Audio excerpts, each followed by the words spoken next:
His legal name in Indonesia is Barry Soetoro, as shown on this document, recorded at the school he attended.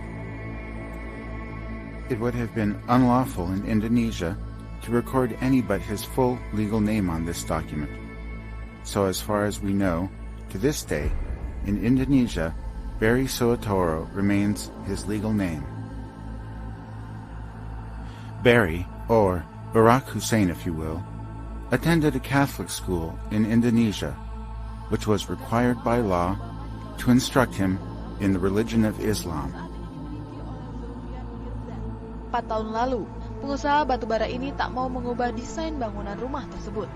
Kamar Barack Obama misalnya, tetap dibiarkan seperti semula. Obama pernah berpose di samping lemarinya ini.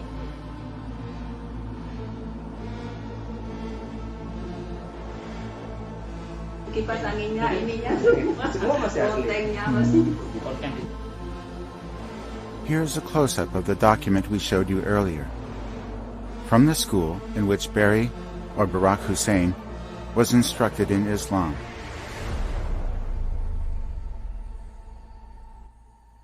The law of Indonesia, unlike that of the United States, does not allow for dual citizenship. Therefore, we can see clearly from this document that Barry, or Barack Hussein, was only a citizen of Indonesia and not of the United States. Since Indonesia does not allow proselytizing from one religion to the next, we can also see that Barry was a member of the religion of Islam, and as such would have been instructed in Islam by the school he attended legally. John McCain has not talked about my Muslim faith, and you're absolutely right that that has not come. A birth certificate mysteriously appeared on the internet, attempting to impute United States citizenship status to Barry Soetoro, whom from now on we shall call Barack Hussein Obama. But upon close examination, we can see that this birth certificate, which was later copied to the official Barack Hussein Obama website, has no official stamp of the state of Hawaii, and therefore is not a valid birth certificate. Let's see the comparison once again. Once again, this is an example of a valid birth certificate, with an official stamped seal of the state of Hawaii and a correctly printed border. While this is the birth certificate presented on the Barack Obama website, which has no embossed seal and a clearly falsified border.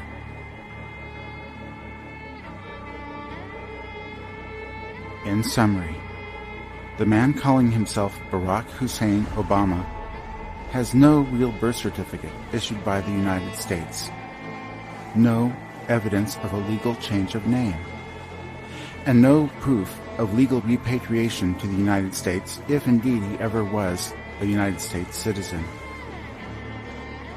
With regard to the question of religious affiliation, no baptismal certificate or evidence of a conversion to Christianity or to any other religion but Islam has ever been presented.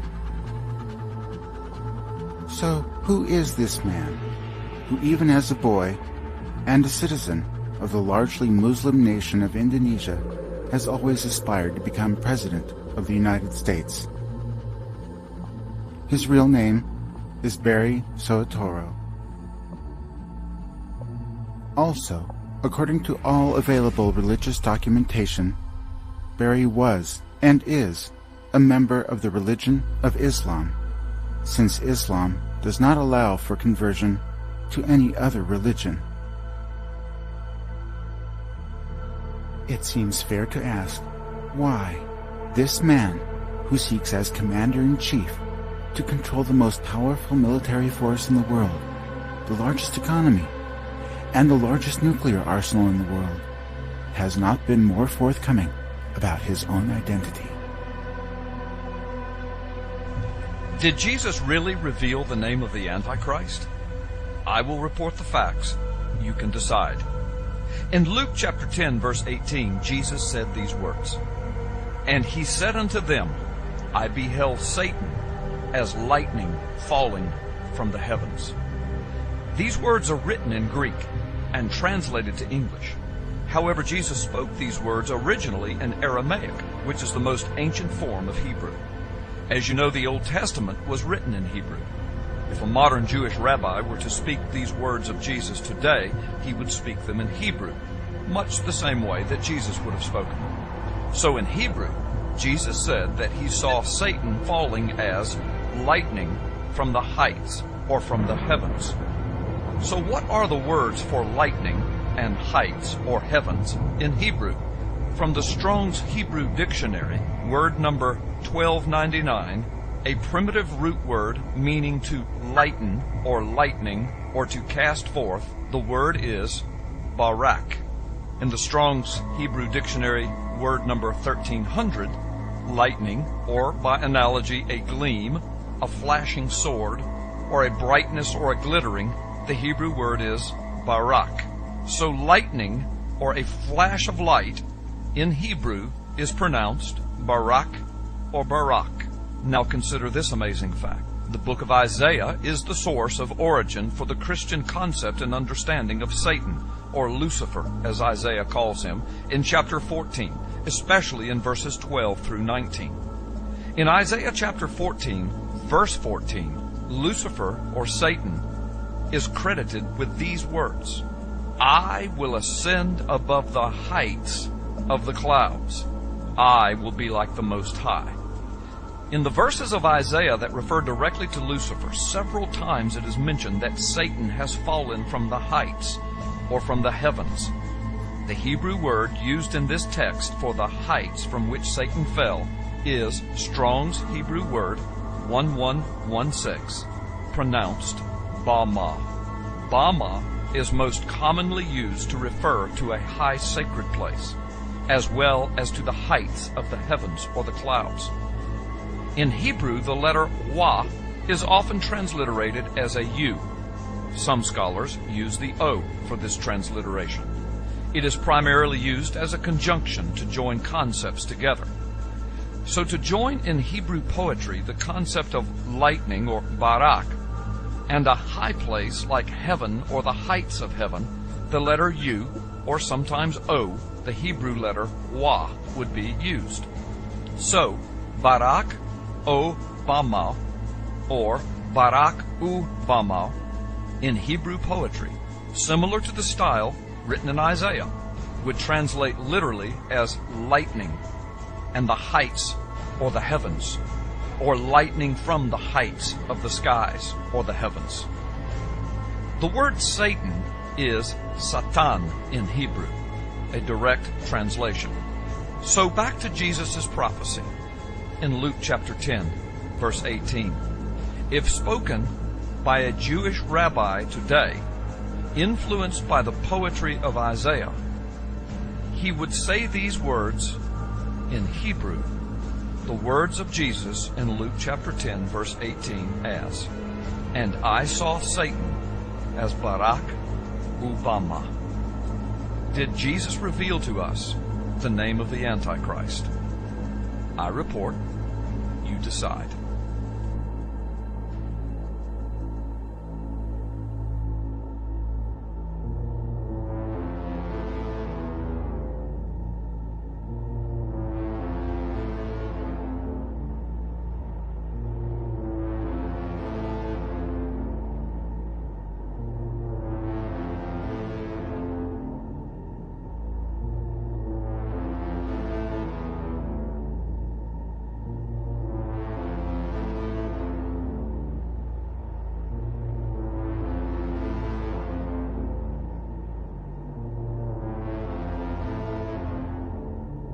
That in no other country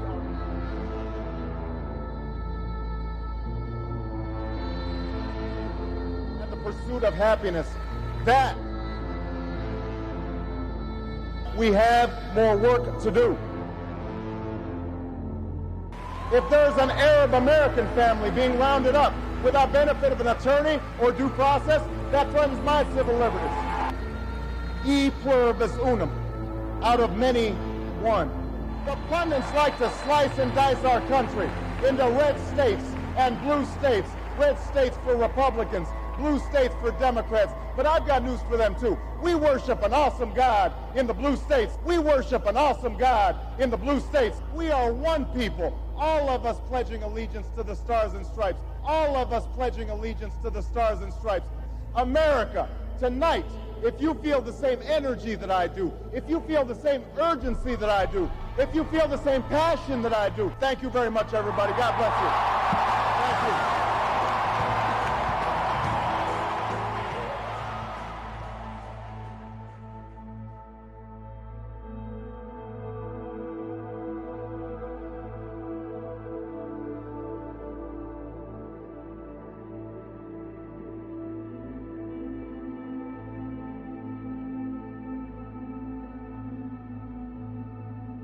It shall be known that in 2008 the world will be blessed. They will call him the One. A nation healed, a world repaired. We are the ones we've been waiting for. And he has anointed himself, ready to carry the burden of the One. To quote Barack, "I have become a symbol of America, returning to our best traditions." He can do no wrong. Do you have any doubts? Never. Can you see the light? A light will shine down from somewhere. It will light upon you. You will experience an epiphany. And you will say to yourself, I have to vote for Barack. And the world shall receive his blessings. This was the moment when the rise of the oceans began to slow and our planet began to heal. Behold his mighty hand. Barack Obama may be the one, but is he ready to lead?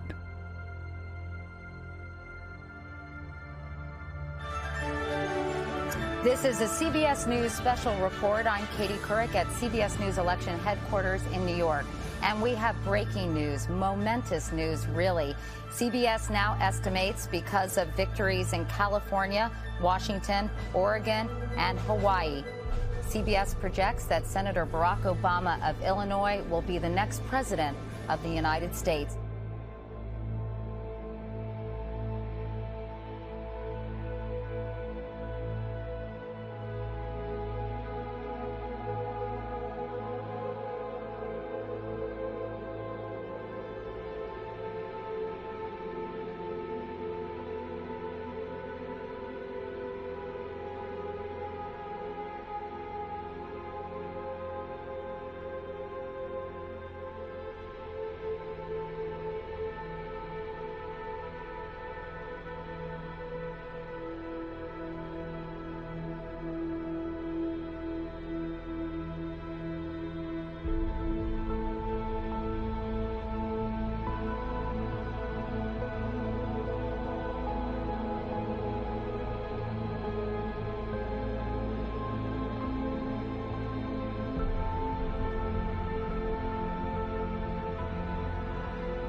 At the beginning of his first term, Barry crippled the economy and furthered the interest of the banking elite by flooding the executive branch with members of Bilderberg, Trilateral, and CFR.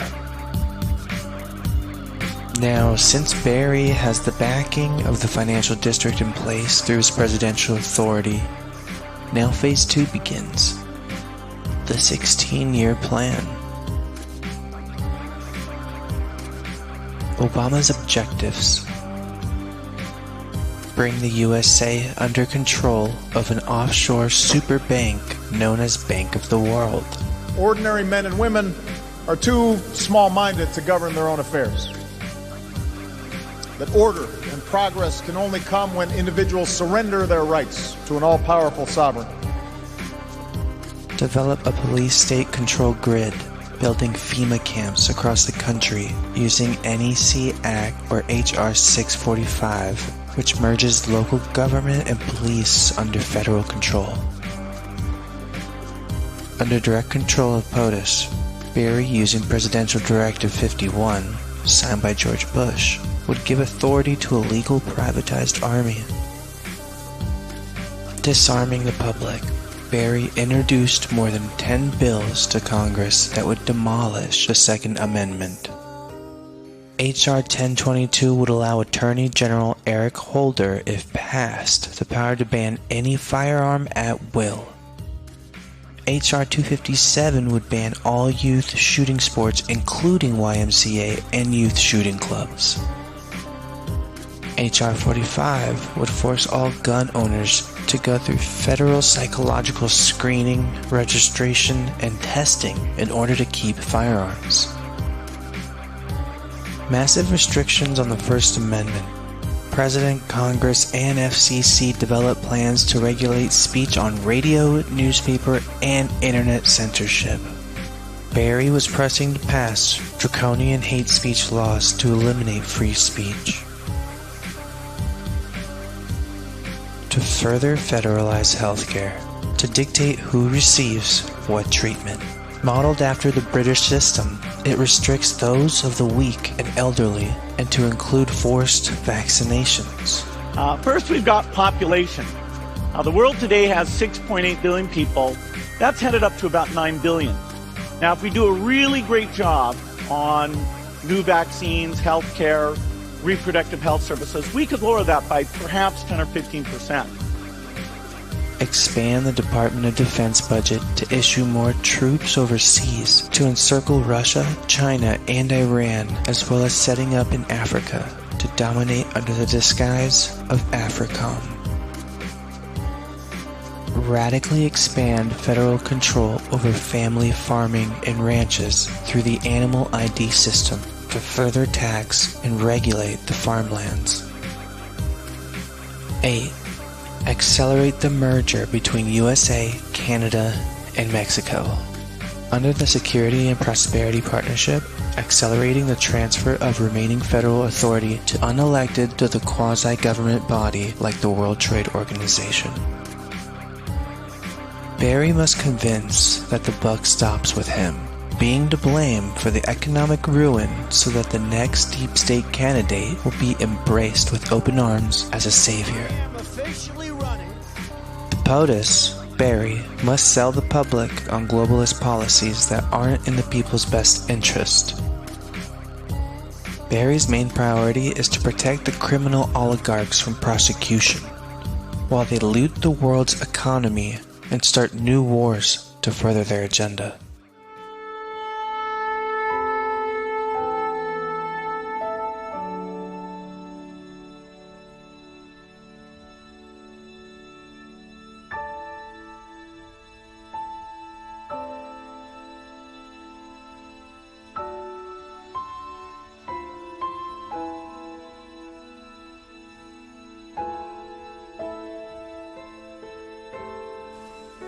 Jerusalem. This is the city that the false Messiah will rule from. This false Messiah is known as the Antichrist, the first beast, the son of perdition. This false Messiah is the rider on the white horse of Revelation 6:2, Islam's al-mahdi.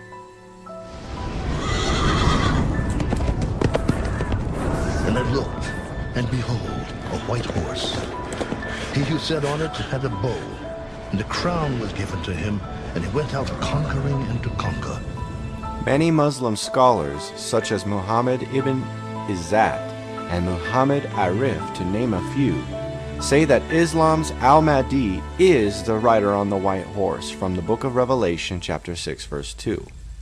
This is actually the false Messiah known as the Antichrist that will rule from Jerusalem. This is the Caliph that will lead the Caliphate from Jerusalem, known in Islam as al-mahdi.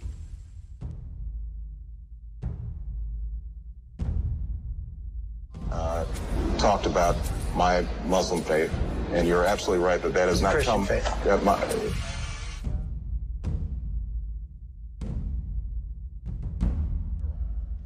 And to be hosted by two remarkable institutions. For over 1,000 years, Al-Azhar has stood as a beacon of Islamic learning. And for over a century, Cairo University has been a source of Egypt's advancement. And together, you represent the harmony between tradition and progress. I'm grateful for your hospitality and the hospitality of the people of Egypt. And I'm also proud to carry with me the goodwill of the American people and a greeting of peace from Muslim communities in my country. Assalamu alaikum.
I've come here to Cairo to seek a new beginning between the United States and Muslims around the world.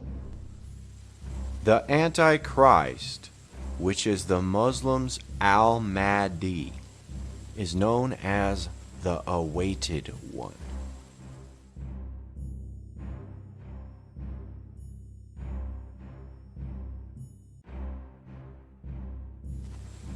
Egypt press lauds Obama, but others skeptical.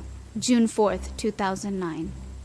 Egypt's press lavished praise on U.S. President Barack Obama on Friday for ending the, quote, clash of civilizations, end quote.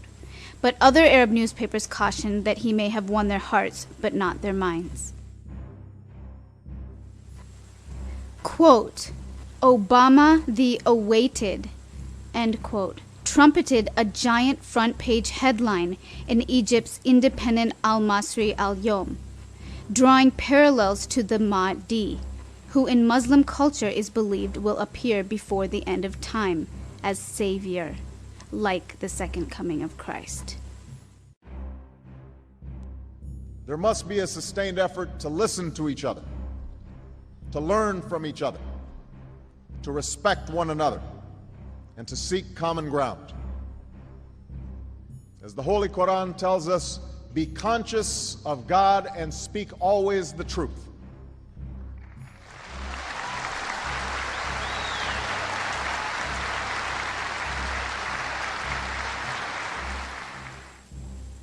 Obama quotes the Quran saying, speak always the truth. In Islam, taqiyya is a form of religious dissimulation, an acceptable form of deception in which one can conceal the truth or a legal dispensation whereby a believing individual can deny his faith or commit otherwise illegal or blasphemous acts while they are at risk of significant persecution. Even claiming to be a Christian while not actually being a Christian, according to Taqiyya, is acceptable.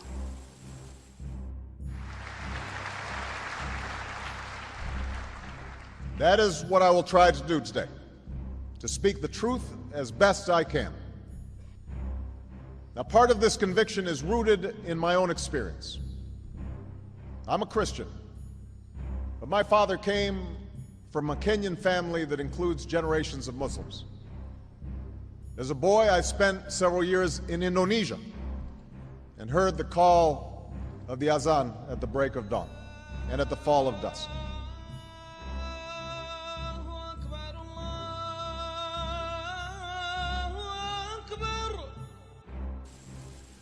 In Islam, it is believed that the al-mahdi will be a world political leader who will fight against the enemies of Islam and lead a world revolution ruling over the non-Muslim world to establish a new Islamic world order.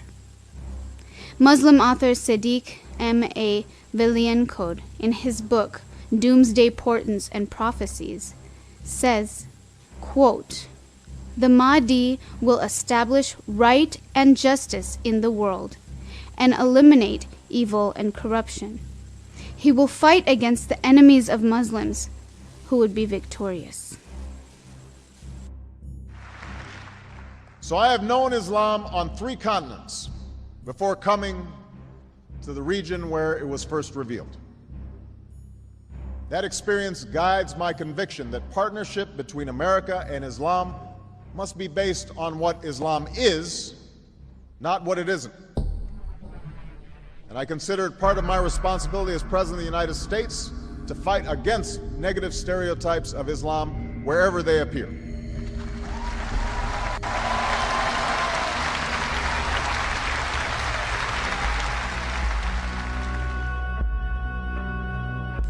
The primary 2 sects within Islam consist of the Sunnis and the Shias. The Sunni faction is the larger of the 2, as can be observed in this map. The Muslim Brotherhood, which adheres to the Sunni doctrinal belief, was founded in Egypt in 1928. The Muslim Brotherhood is the most powerful Islamic religious, political, and social movement in the world. In 1928, the Grand Mufti of Jerusalem, Amin al-Husseini, joined the Muslim Brotherhood. A few years later, he led a Nazi SS division of Muslim Nazis. In 1944, he became co-founder and president of the Arab League. In 1946, he became the leader of the Muslim Brotherhood in Jerusalem. Today, the Arab League, officially called the League of Arab States, is a regional organization that carries out many of the objectives of the Muslim Brotherhood. The region controlled by the Arab League can be observed in this map. The influence and political domination of both the Arab League and the Muslim Brotherhood working together is currently taking place in the region. The end goal of the Arab League and Muslim Brotherhood is to oust out government leaders and any other faction of Islam that do not go along with the agenda to form a caliphate. Notice how the region is mapped for the Arab League, as it bears resemblance of a former caliphate that existed from 661 to 750 AD, known as the Umayyad Caliphate.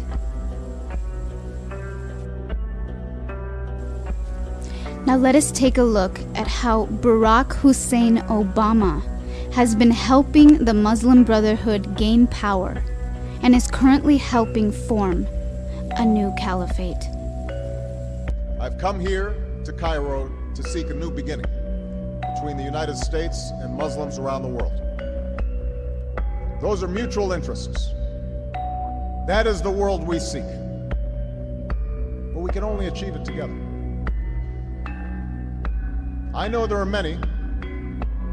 Muslim and non-Muslim, who question whether we can forge this new beginning.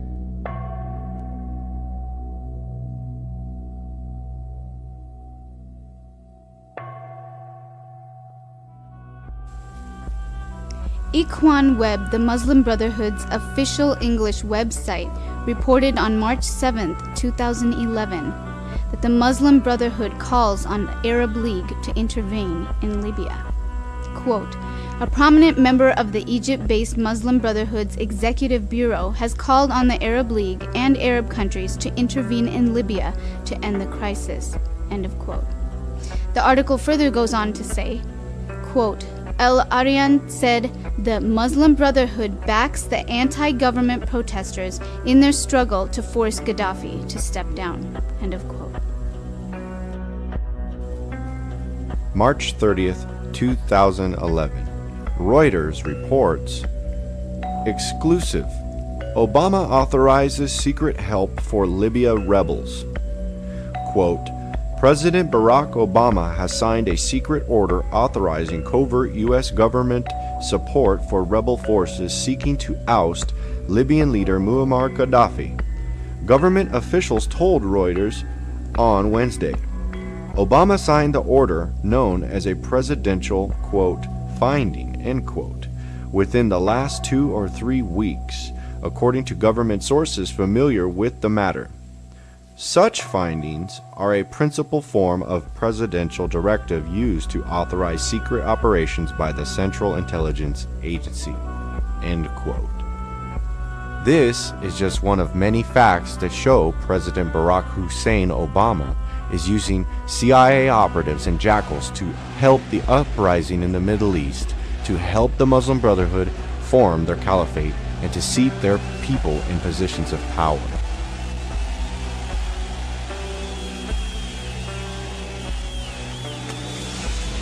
When it's over, the former rebels will declare victory over the whole country, even though other pockets of resistance remain. None of them will be as hard to dislodge as the die-hard Gaddafi loyalists hiding out in the place where he was born. The United States and the entire world continues to be outraged by the appalling violence against the Libyan people. The United States is helping to lead an international effort to deter further violence. We will continue to send a clear message.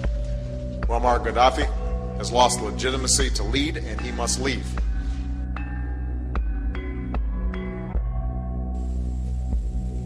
Publicly, the Muslim Brotherhood acknowledged it did not want Gaddafi in power. Publicly, Barack Obama made it clear he wanted Gaddafi to leave power. Not long after these public statements, Gaddafi was captured alive and murdered. What is the result of Gaddafi no longer holding power in Libya? The result is the rise of the Muslim Brotherhood into power.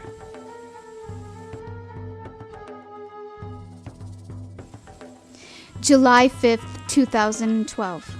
An article by The Right Scoop is titled, Muslim Brotherhood set to lead Libyan government after upcoming elections.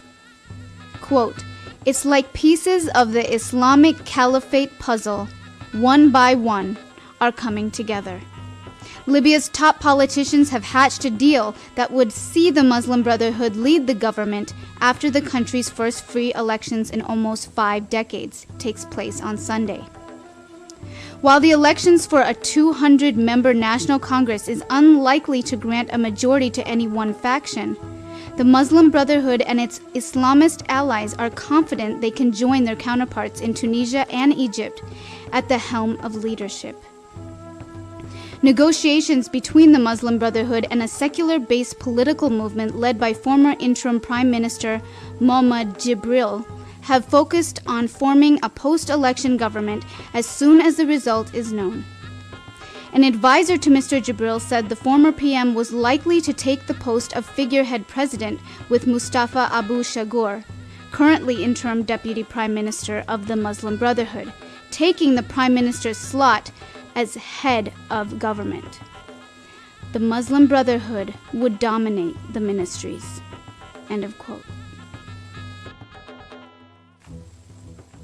One of the reasons why the Muslim Brotherhood was against the Gaddafi regime in Libya was because the Muslim Brotherhood under Gaddafi's rule were not allowed to be legitimate organization operating inside Libya. We see here in the Saudi Gazette, August 7, 2012, Libya officially recognizes the Muslim Brotherhood. Quote, "The Muslim Brotherhood has been officially approved as a civil institution in Libya by the Ministry of Culture and Civil Society. It submitted its application on May 24th. It is registered as a community service and public awareness organization. Bashir Kibti, General Secretary of the Muslim Brotherhood in Libya, said that the group's legitimacy was based on the fact that it had been operating in Libya since 1949 and had continued to exist under the Gaddafi regime despite the dictator's laws against such organizations." End quote.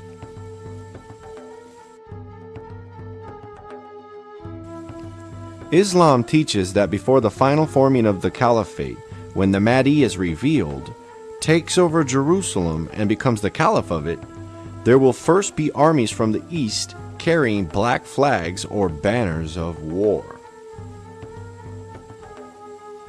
The black flag is called Ar-Raya and is used by the Muslim army. It is also called the flag of jihad and is carried into battle. Answeringislam.org declares and properly states on Chapter 4, the Mahdi, Islam's awaited Messiah, quote, "Islamic tradition pictures the Mahdi as joining with the army of Muslim warriors carrying black flags. The Mahdi will then lead this army to Israel and reconquer it for Islam. The Jews will be slaughtered until very few remain, and Jerusalem will become the location of the Mahdi's rule over the earth." End quote. This is why we see Muslims in Libya calling for Sharia law carrying black flags. They are calling for the Mahdi to take Jerusalem and to form a caliphate, an Islamic state headed by the Mahdi. This is parallel to the rise of the Antichrist in Bible prophecy. In these last days, it is through Islam that this occurs.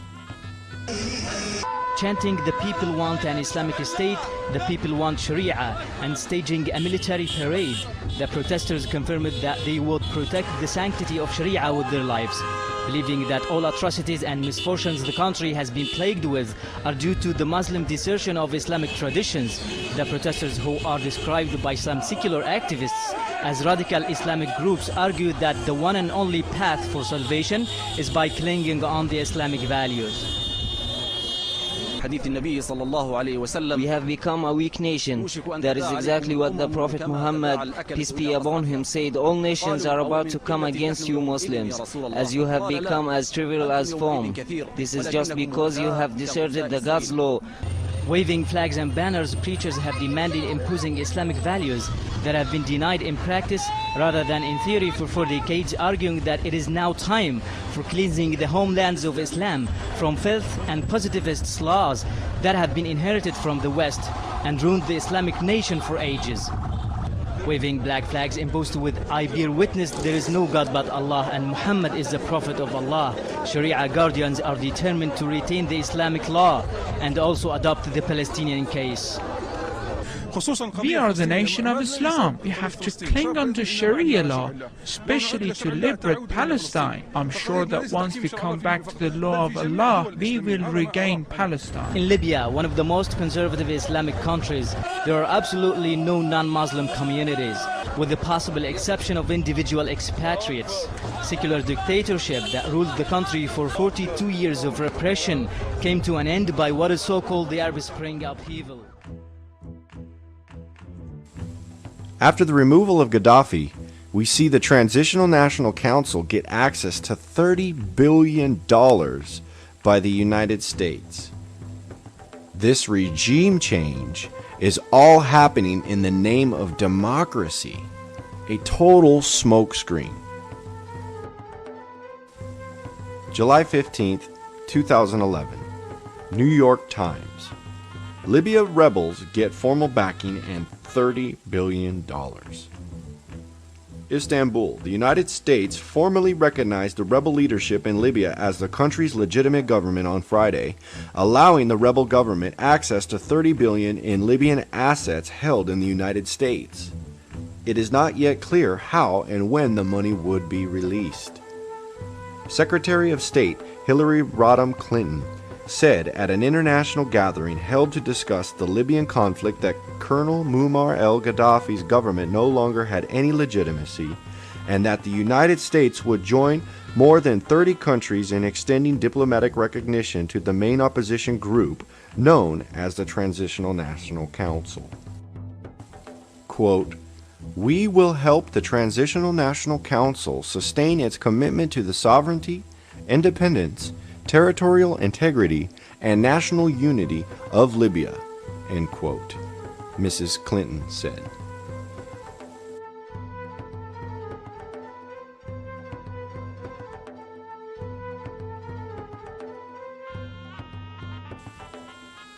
Wikipedia describes theocracy in the following way. Quote, "Theocracy is a form of government in which official policy is governed by immediate divine guidance or by officials who are regarded as, or claim to be, divinely guided, or is pursuant to the doctrine of a particular religion or religious group." It goes on to say further, "An Islamic state is a state that has adopted Islam, specifically Sharia, as its foundations for political institutions or laws exclusively and has implemented the Islamic ruling system, Caliphate, and is therefore a theocracy." End of quote. We see that the $30 billion that we just referred to went straight to the agenda of forming a theocratic Islamic state, not a democratic state. 1 year later, July 5th, 2012, Aram Online reports Sharia should be main source of Libya legislation, according to National Transitional Council. Quote, "Libya's National Transitional Council says that Islamic law should be the main source of legislation as the people are attached to Islam as religion and legislation." Libya's outgoing National Transitional Council said on Thursday that Islamic law, Sharia, should be the main source of legislation and that this should not be subject to a referendum. Quote, "The Libyan people are attached to Islam as a religion and legislation," end of quote. National Transitional Council spokesman Salah Daraoub said, reading from a statement, quote, "As such, the National Transitional Council recommends that the next Congress make Sharia the main source of legislation," end of quote. Some have accurately warned that in the aftermath of a toppled Gaddafi regime, the emergence of the Muslim Brotherhood into positions of political power and the rise of Sharia law would occur. April 14th, 2011, WorldNet Daily reports Gaddafi fall means ascent of Muslim Brotherhood. Former ambassador says organization's members already part of society. Quote, Washington. A representative of Libya's rebel Transitional National Council says radical Islamists such as members of the Muslim Brotherhood could have a role in a democratic post-Gaddafi government. This has some prominent observers worried radical Islamists could use the power of the ballot to take over, much as they did in Iran after Shah was deposed. The article goes on to say, former CIA Director James Woolsey sees a threat of collaboration between the Muslim Brotherhood and Iran in a post-Gaddafi Libya. Woolsey is worried that radical Islamists could push out more moderate elements in Libya, just as the Ayatollah Khomeini did following Iran's revolution. Quote, The thing that bothers me is that revolutions have historically, in a large number of cases, although not all, had pretty bad third acts, Woolsey said. I think the Muslim Brotherhood organizations are likely going to try to look like moderates for some time. And then, when they feel they have the upper hand, they will try to establish a caliphate or establish Sharia law. End of quote. The Muslim Brotherhood is the second largest party inside the new assembly for the Libyan government. August 8, 2012, Huffington Post reports Libya's transitional rulers hand over power. Quote, Tripoli, Libya. In a ceremony late Wednesday, Libya's first elected assembly took over power from the transitional council that has ruled the country since last year's uprising against longtime dictator Muammar Gaddafi. The timetable calls for the new assembly to name a president within a day and then form a government within 30 days of its first session late Wednesday. There are three main blocks in the new assembly: Islamists, including the Muslim Brotherhood, and ultra-conservative Salafis, liberals and moderates, led by wartime Prime Minister Mahmoud Jibril, and a bloc of independents. End quote. With the help of Barack Hussein Obama, the Muslim Brotherhood has now come to power in Libya.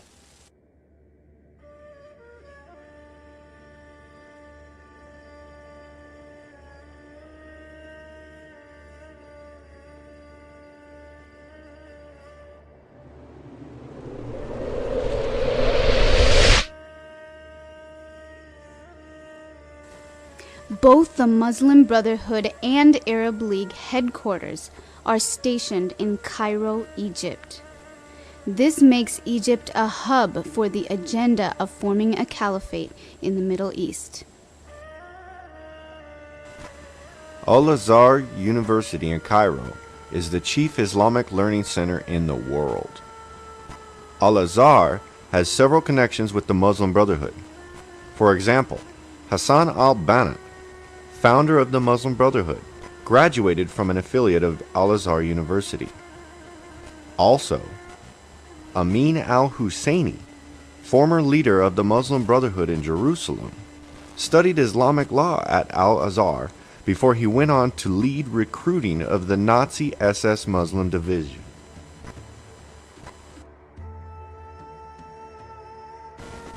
It was from Al-Azhar that we earlier heard Barack Hussein Obama make the following statements in his speech.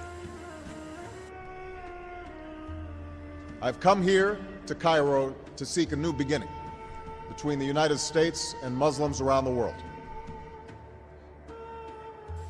It was at this very speech that 10 Muslim Brotherhood members sat in the audience as invited guests. The day before the speech, the Atlantic reports on June 3, 2009, quote, Brotherhood, end quote, invited to Obama speech by the United States. Quote, a sign that the Obama administration is willing to publicly challenge Egypt's commitment to parliamentary democracy. Various Middle Eastern news sources report that the administration insisted that at least 10 members of the Muslim Brotherhood, the country's chief opposition party, be allowed to attend his speech in Cairo on Thursday, end quote. Several articles confirm this Muslim Brotherhood invitation. Another article, which came out June 3, 2009, from Fox News, is titled, Muslim Brotherhood Members to Attend Obama's Cairo Speech. Quote, Egyptian lawmakers from the fundamentalist Muslim Brotherhood are expected to attend President Obama's highly anticipated speech to the Muslim world Thursday in Cairo. Khaled Hamza, editor of the Muslim Brotherhood website, confirmed to FoxNews.com that 10 members of the Brotherhood's parliamentary bloc received official invitations to attend the speech.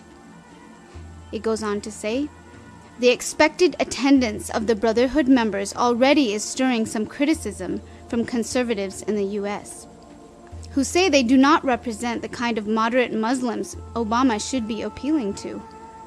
Quote, "What kind of signal are we sending?" End of quote, said Representative Pete Hoekstra, ranking Republican on the House Intelligence Committee, warning that such an invitation will be seen as more as a sign of weakness than strength. Quote, "I think the president takes some big risks by unilaterally putting out these olive branches." End of quote.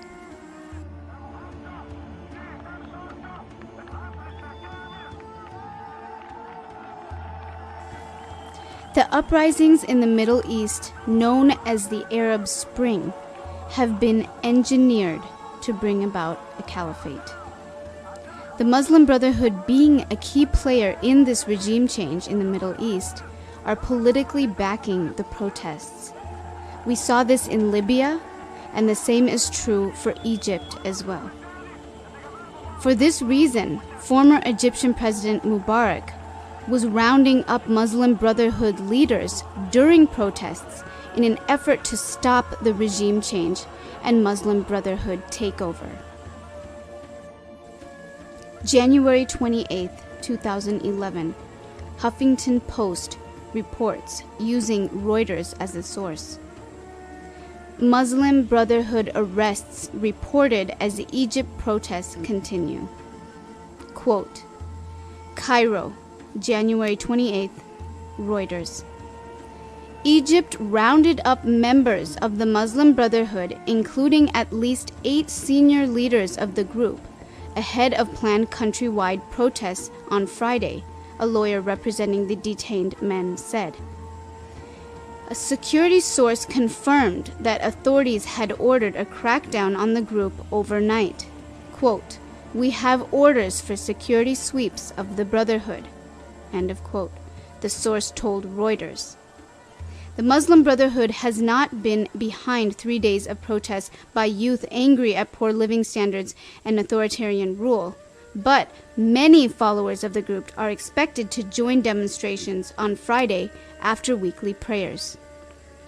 The government issued warnings to youth demonstrators not to allow the Brotherhood to use protests for what the authorities described as its, quote, hidden agenda, end quote.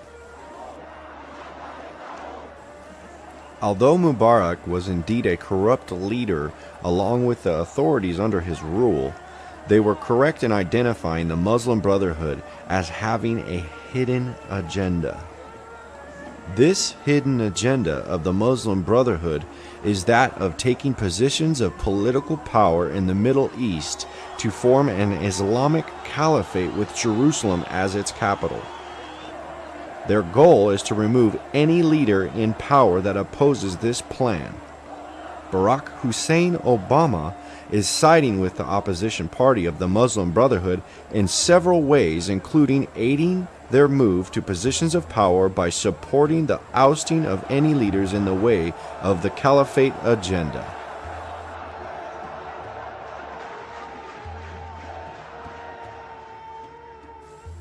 February 1st, 2011, ABC News reports. Barack Obama urges Hosni Mubarak's departure. Calls Egyptian protesters, quote, inspiration, end quote. Quote, President Obama today told embattled Egyptian President Hosni Mubarak that relinquishing power was the right decision, but the transition to a new government, quote, must begin now, end quote. Though the White House had carefully avoided a firm position on the protests in Egypt for the first several days of demonstrations, today the president stated openly that he supports a new regime in Egypt.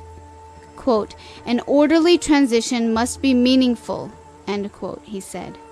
Quote, it must be peaceful and it must begin now, end quote. Obama also praised the peaceful demonstrators in Egypt, calling them an, quote, inspiration to people around the world, end quote. These protests have opened an opportunity for the Muslim Brotherhood to gain a foothold and voice in relations with the Egyptian government they have never had before. February 5th, 2011. Voice of America reports. Protests continue in Egypt. Muslim Brotherhood joins crisis talks. Quote, Egypt's largest opposition group, the Muslim Brotherhood, is participating in unprecedented talks with the government, as protesters calling for an end to President Hosni Mubarak's nearly 30-year rule rallied for a 13th day. The article goes on to say the newly appointed Egyptian Vice President, Omar Suleiman, met with a coalition of opposition groups, including representatives of the Muslim Brotherhood. Egyptian government officials have never before openly met the Islamist group, which is officially banned in Egypt. End quote. We see as things progress, the Muslim Brotherhood starts creeping in, making demands to jockey for position to take over the Egyptian government. February 6, 2011, Haaretz reports, Egypt's Muslim Brotherhood. People's demands are clear. Mubarak must step down. Quote, Brotherhood spokesman addressed to protesters in Cairo's Tahrir Square as the group held talks with the Vice President Suleiman over how to resolve Egypt's crisis. A spokesman for Egypt's Muslim Brotherhood spoke to thousands of protesters gathered in Cairo's Tahrir Square on Sunday, while the group held talks with the Vice President over how to resolve the crisis in Egypt. Quote, We are starting a round of talks to know how serious they are about responding to the demands of the people, end quote. Spokesman Gamal Nassar told the German press agency DPA, quote, The demands of the people are clear. Mubarak must step down, end quote.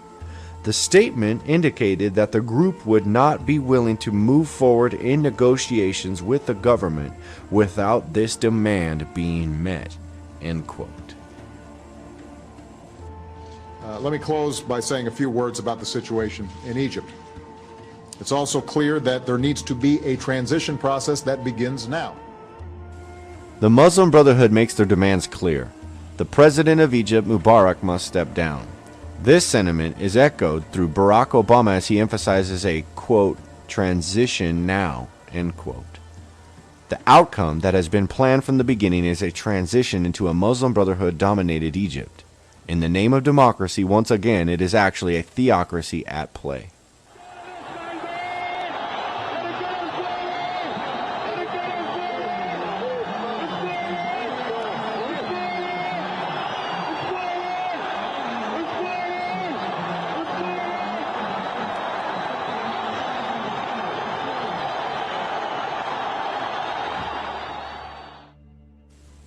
We see the transition for this government begins, and some fear that the Muslim Brotherhood will take power during the election.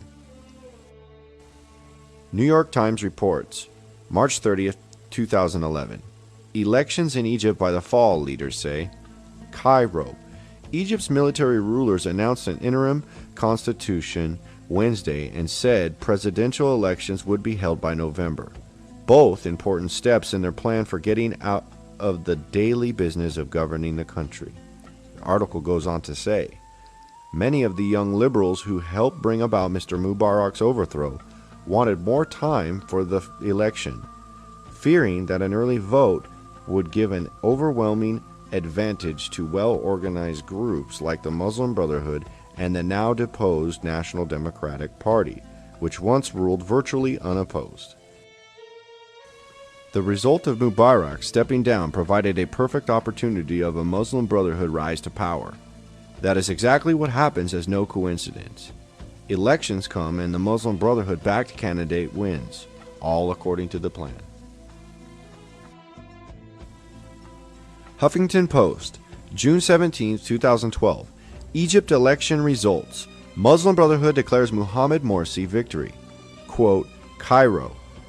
The Muslim Brotherhood declared early Monday that its candidate, Mohammed Morsi, won Egypt's presidential election, which would be the first victory of an Islamist as head of state in the stunning wave of protests demanding democracy that swept the Middle East the past year. But the military handed itself the lion's share power over the new president, sharpening the possibility of confrontation. End of quote. The Muslim Brotherhood now have control over Egypt. A year earlier, before Mohammed Morsi became president, it was made clear that the Muslim Brotherhood agenda reaches far beyond Egypt. The Blaze reports June 25th, 2011, quote, "The United States of Islam," end of quote. Muslim Brotherhood spokesman calls on Arab youth to launch a new revolution in the West and establish a global Islamic state. The Middle East Media Research Institute reports that in an, quote, interview with the Egyptian daily Al-Sharuk, Dr. Kamal al-Helbawi, former Muslim Brotherhood spokesman in the West, called upon the Arab youth to launch a new revolution that would eliminate the borders drawn by imperialist nations and bring about the establishment of a global Islamic state called, quote, "the United States of Islam," end of quote. According to al-Helbawi, the Muslim Brotherhood is active in approximately 80 countries and strives to realize the dream of becoming a global organization. End of quote.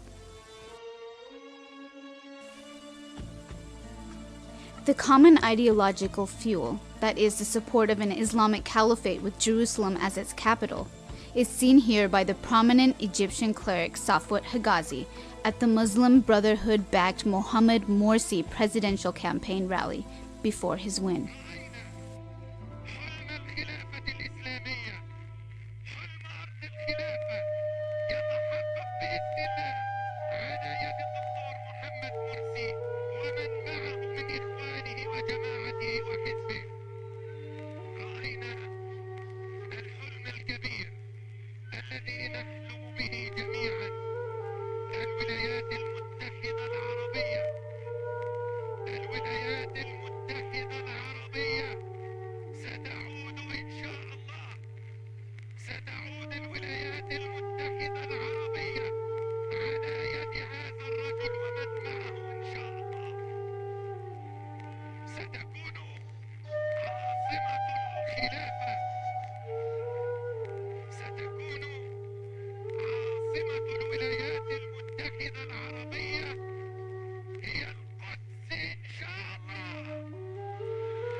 This is the man, Mohammed Morsi, that now rules as the president of Egypt.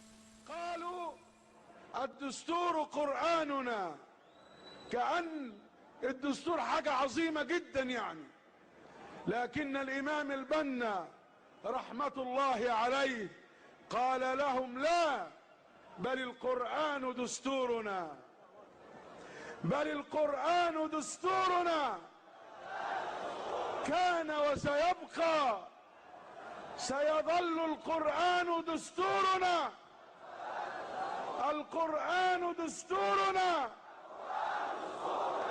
والرسول زعيمنا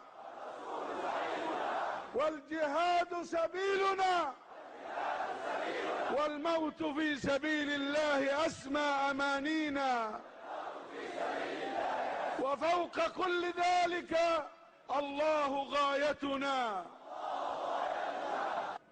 الشريعة ثم الشريعة ثم الشريعة ولا خير في هذه الأمة ولا خير لهذه الأمة لا خير فيها ولا خير لها ولا نهضة إلا بالشريعة الإسلامية. The president of Egypt has been pushing for Sharia law as a means to an Islamic state, using jihad to pave the way towards a caliphate. It's in the interest of the Muslim Brotherhood and other Sunni Islamists to do so, in order to establish the Caliphate with Jerusalem as its capital, which will have the al-mahdi as their leader. AnsweringIslam.org, Chapter 4, The Mahdi, Islam's Awaited Messiah. In the section entitled, The Ruler of the World, it states, quote, the Mahdi is believed to be a future Muslim world leader who will not only rule over the Islamic world, but also the non-Muslim world as well. The Mahdi is said to lead a world revolution that will establish a new Islamic world order throughout the entire earth. The Mahdi will establish right and justice in the world and eliminate evil and corruption. He will fight against the enemies of the Muslims who would be victorious. He will reappear on the appointed day, and then he will fight against the forces of evil, lead a world revolution, and set up a new world order based on justice, righteousness, and virtue. Ultimately, the righteous will take the world administration in their hands, and Islam will be victorious over all the religions. He is the precursor of the victory of the truth and the fall of all tyrants. He heralds the end of injustice and oppression and the beginning of the final rising of the sun of Islam, which will never again set and which will ensure happiness and the elevation of mankind. It goes on to say, the Mahdi is one of Allah's clear signs which will soon be made evident to everyone. The Mahdi's means and method of accomplishing this world revolution will include multiple military campaigns or holy wars, jihad. Abdullah Rahman Kalani, author of The Last Apocalypse, describes the many battles of the Mahdi. Quote, Al-Mahdi will receive a pledge of allegiance as a caliph for Muslims. He will lead Muslims in many battles of jihad. His reign will be a caliphate that follows the guidance of the Prophet. Many battles will ensue between Muslims and the disbelievers during the Mahdi's reign. In the section entitled, The Army of Black Flags, it states, quote, the Mahdi's ascendancy to power is said to be preceded by an army from the east who will be carrying black flags or banners of war, end of quote. The article goes on to refer to the al-Mahdi as one conquering Jerusalem with jihad for the Caliphate capital. The section entitled, The Conquering of Israel, states, quote, Islamic tradition pictures the Mahdi as joining with the army of Muslim warriors carrying black flags. The Mahdi will then lead this army to Israel and reconquer it for Islam. The Jews will be slaughtered until very few remain, and Jerusalem will become the location of the Mahdi's rule over the earth. End of quote. The Antichrist, known as the first beast, will be heralded by those following Islam who are worshiping Allah. This is the devil known as the dragon. This political leader, the al-mahdi, with the support of those following him, who are Muslims, will make war, which is jihad. And in Revelation 13:4 this is made clear. It says, "And they worshiped the dragon, which gave power unto the beast. And they worshiped the beast, saying, Who is like unto the beast? Who is able to make war with him?" Some Muslims will say that jihad is not war or military jihad, or even say that it's not violent at all, but this is not true. They are practicing taqiyya. On a Muslim source, justislam.co.uk, the true meaning of jihad, according to their own writings, under the article section Jihad by the Sword, it says, Jihad by the sword in Arabic is jihad bis saif. The article goes on to say, quote, "Sometimes it is necessary to undertake jihad by the sword. This would include usage of arsenals and engaging in a combat. This could be simply a bunch of freedom fighters or an organized campaign of army. Jihad by the sword is use of arms to engage into a combat." The article goes on to explain there are two situations where jihad by the sword is allowed to be undertaken. Number one, for self-defense, and number two, fighting against evil and unjust. End of quote. One of the characteristics of the al-mahdi, according to Islam, is that he will fight against the forces of evil and injustice.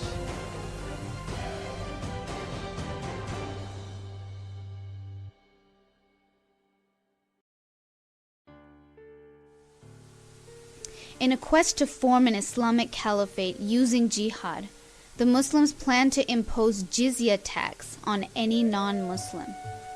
According to Merriam-Webster's dictionary, jizya is defined as, quote, "a capitation tax formally levied on non-Muslims by an Islamic state," end of quote.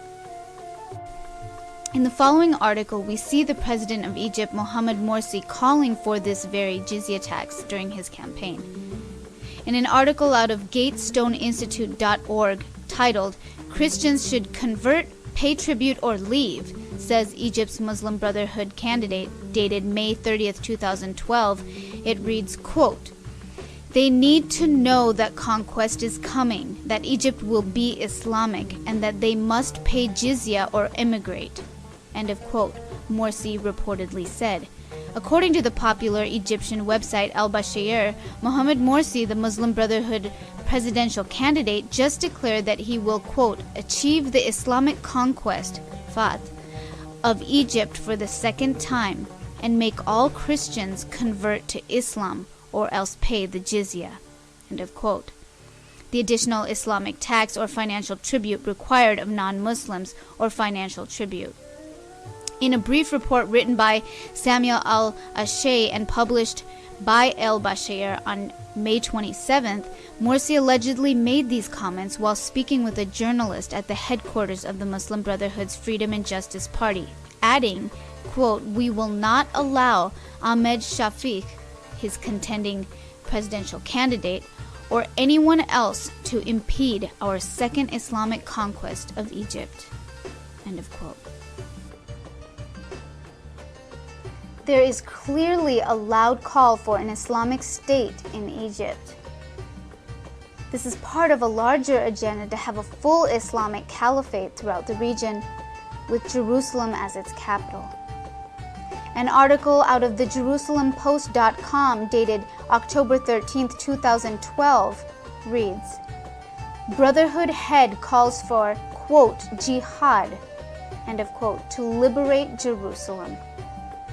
Quote, Egyptian Muslim Brotherhood spiritual leader Muhammad Badi called on Muslims worldwide to liberate Jerusalem by means of jihad, according to AFP. In his weekly message to supporters, Badi reportedly asserted that, quote, "the jihad for the recovery of Jerusalem is a duty for all Muslims," end of quote, stressing that the city's conquest, quote, "will not be done through negotiations or at the United Nations," End of quote. Obama is directly supporting this jihad in the Middle East. An article out of the Examiner.com dated December 7, 2012 reads, Egypt. Obama sends Muslim Brotherhood rulers more tanks and fighter jets. Quote, for the new Egyptian Muslim Brotherhood-dominated government, the Obama administration is ensuring another $1.3 billion annual shipment of state-of-the-art weaponry. End of quote.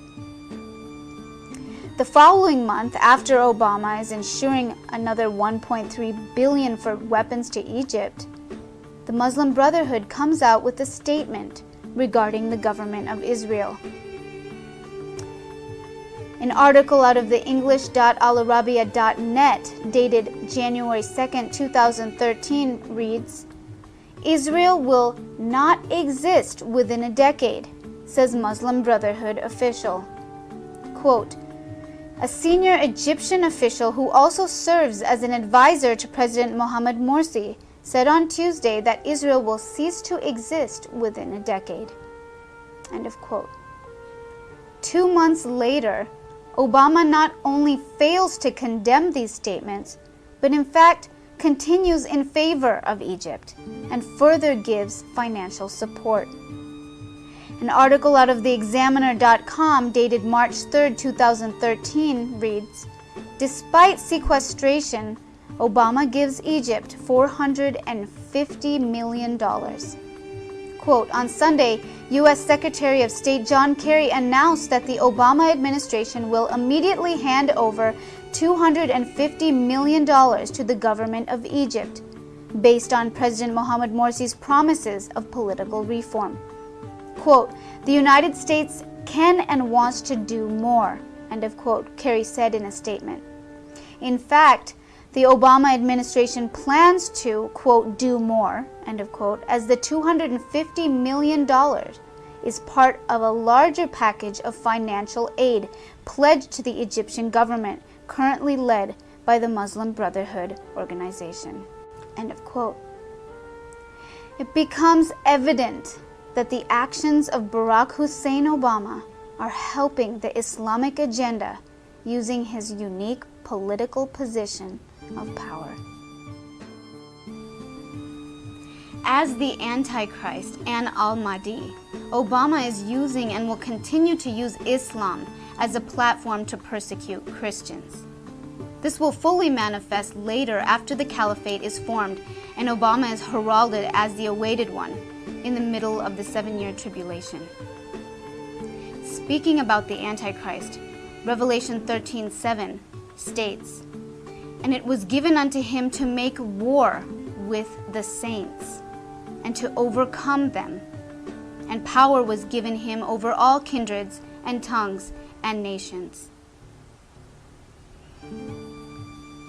An article out of frontpagemag.com dated June 25, 2013 is titled, Obama to Egyptian Christians, Don't Protest the Brotherhood. Quote, indeed, the U.S. ambassador's position as the Brotherhood's lackey is disturbing and revealing on several levels.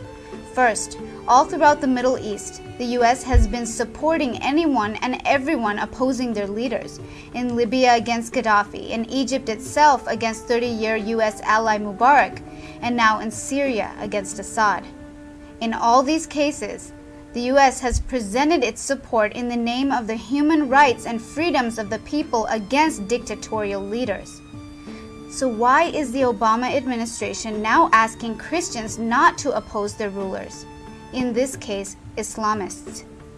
It goes on, among other things, under Morsi's rule, the persecution of Copts has practically been legalized as unprecedented numbers of Christians, men, women, and children have been arrested, often receiving more than double the maximum prison sentence, under the accusation that they, quote, blasphemed, end of quote, Islam and or its prophet. The article goes on to say, and the targeting of Christian children for abduction, ransom, rape, and or forced conversion has also reached unprecedented levels under Morsi. It It goes on, in other words, and consistent with Obama administration's doctrine, when Islamists, including rapists and cannibals, wage jihad on secular leaders, the U.S. supports them. When Christians protest Islamist rulers who are making their lives a living hell, the administration asks them to, quote, know their place, end of quote, and behave like dhimmis, Islam's appellation for non-Muslim, quote, infidels, end of quote, who must live as third-class, quote, citizens, end of quote, and never complain about their inferior status, end of quote. Obama obviously has deep connections with the Muslim Brotherhood, supporting them in any way that he possibly can. It therefore should not come as a surprise to see him meeting with these Caliphate-supporting jihadists. An article out of IsraelNationalNews.com dated June 26, 2013 is titled, White House Hosts Israel-Hating Radical Muslim. Quote, White House officials met this month with Sheikh Abdullah bin Bayah, a deputy of radical Egyptian cleric Yusuf al-Qaradawi, the spiritual leader of the Muslim Brotherhood, who has been banned from entering the United States, reported the Investigative Project on Terrorism. The June 13th meeting took place on the same day the Obama administration announced plans to arm Syria's rebel forces, the report noted, end of quote. An article out of FoxNews.com dated June 21, 2013 is titled, As Egypt Unravels, Team Obama Increases Support for Muslim Brotherhood. Quote, Egypt's Muslim Brotherhood President Mohamed Morsi made international headlines this week as he appointed Adel al-Khayyat as governor of Luxor, an ancient Egyptian city that is key tourist destination. The problem with Mr. Khayyat? He just happens to lead the quote-unquote political arm of a terrorist organization that massacred tourists in Luxor in 1997. The details of the attack are beyond grisly, with many of the dead disemboweled and notes, quote, praising Islam, end of quote, placed inside their mutilated bodies. The article goes on to say, against this backdrop of Sharia and jihad, and hidden behind the blanket news coverage of the Obama administration's other scandals, the White House has decided to increase its financial support for the Muslim Brotherhood, quietly clearing the way for the U.S. to give Egypt $1.3 billion in military aid. It goes on to say, think about this for a moment. The Obama administration, through the Mubarak regime, for all its flaws, a stalwart American ally that kept peace with Israel, under the bus ostensibly because of its human rights violations, but is waiving human rights conditions to prop up a more brutal jihadist government. Let's not forget the motto of the Muslim Brotherhood. Quote, Allah is our objective, the Prophet is our leader, the Quran is our law, jihad is our way, dying in the way of Allah is our highest hope. End of quote. So far, we have scratched the surface in unveiling the plots and agendas of Barack Hussein Obama, leading the world into a satanic new world order. This powerful political leader is uniquely devastating the global scene. Barack Hussein Obama is effectively lying, killing, stealing, and destroying on an unprecedented scale that will only continue to grow. He is bearing the fruit of his father, Satan himself. John 10:10. The thief cometh not but for to steal and to kill and to destroy. I am come that they might have life, and that they might have it more abundantly. John 8:44. Ye are of your father the devil, and the lusts of your father ye will do. He was a murderer from the beginning, and abode not in the truth, because there is no truth in him. When he speaketh a lie, he speaketh of his own, for he is a liar and the father of it.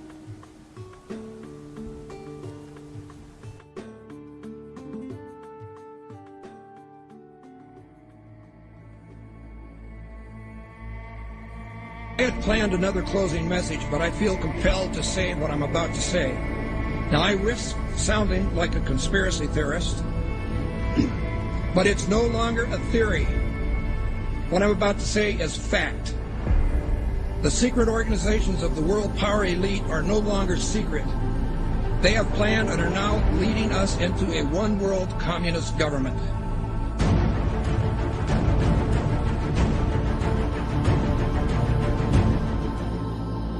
Executive order signed by President Obama has sparked controversy on both sides of the political aisle. The National Defense Resources Preparedness Executive Order was signed quietly Friday night and gives the president the power to control U.S. resources. The Rules Committee is going to meet in the House. They are going to come up with a rule that makes it okay for them to do a same-day bill. So they'll pass this rule. It's, believe it or not, called martial law. This would give the President of the United States the authority to declare basically martial law during times of peace. There are new disturbing developments out of Washington tonight regarding the President's belief that he has the legal authority to assassinate U.S. citizens. Incredibly enough, it appears that our Commander-in-Chief actually believes that authority exists not only on foreign soil, but right here on American soil as well. They're talking about inserting the Army into domestic law enforcement. Senator Lindsey Graham, who supports this bill, says, quote, "The homeland is part of the battlefield, and people can be held without trial, whether an American citizen or not." I, Barack Hussein Obama, do solemnly swear to preserve, protect, and defend the Constitution of the United States. The original Constitution, I think it is an imperfect document, and I think it is a document that reflects some deep flaws in American culture, the colonial culture nascent at that time.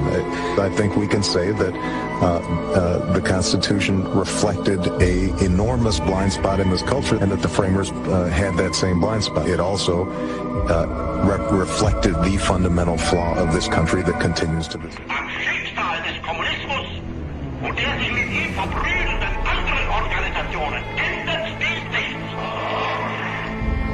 Our enemy is a radical network of terrorists and every government that supports them.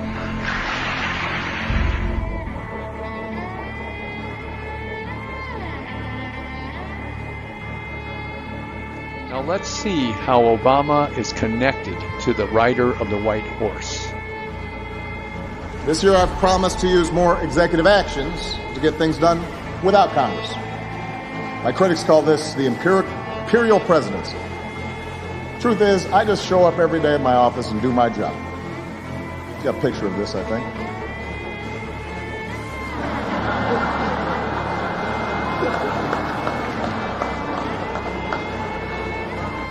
President Obama presented this photo at the 2014 White House Correspondents' Dinner. Notice the bow in front of him, with the crown on his lap. The spelling of White House is almost like white horse. Now this comes across as a joke, but it really is truth in plain sight, where Obama is showing you that he is indeed the rider of the white horse, showing that the bow is before him and the crown is on his lap. Now here's a close-up of the crown on his lap.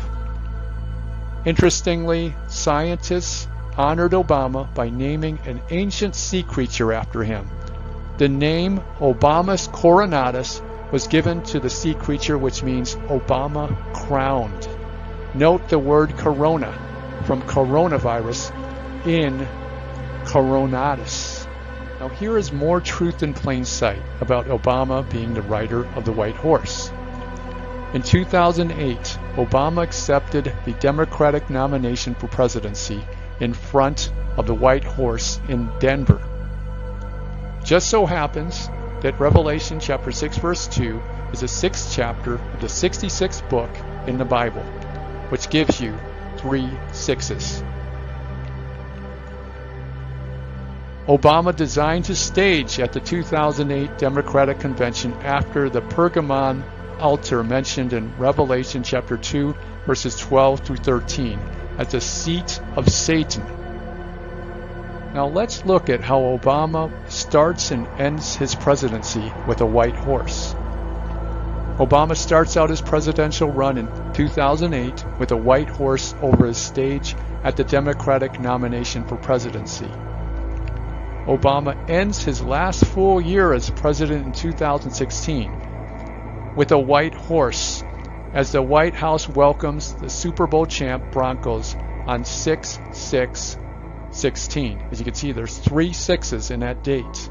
You can see that the Broncos are presenting a helmet with a white horse to Obama on that date. Now, if we look at the year 2016, when you drop off the 0, you get 216, which is 6 times 6 times 6.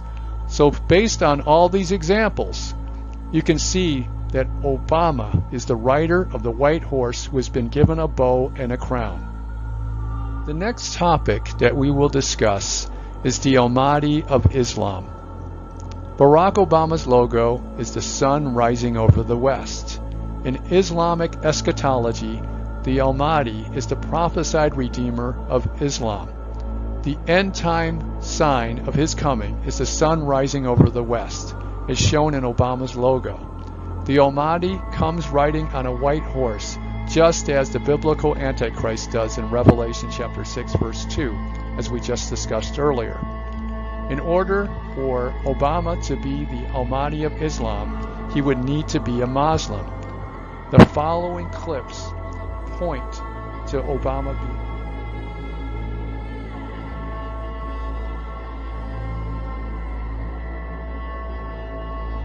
We are no longer a Christian nation.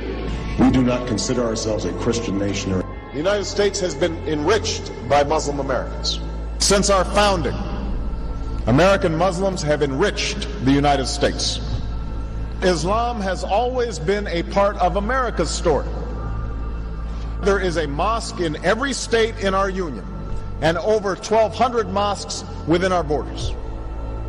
One of the points I want to make is that if you actually took the number of Muslims, Americans, we'd be one of the largest Muslim countries in the world.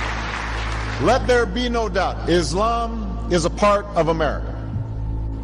And I consider it part of my responsibility as President of the United States to fight against negative stereotypes of Islam wherever they appear.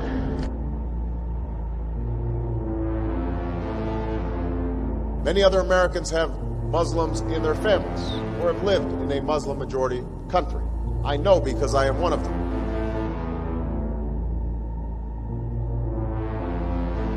The future must not belong to those who slander the Prophet of Islam.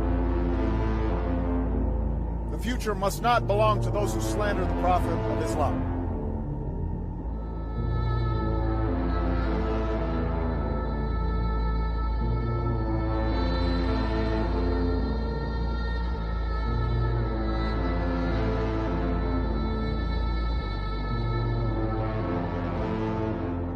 The next topic that we will discuss is the 6th and 8th king of Revelation 17, as it says in Revelation chapter 17 verses 10 through 11.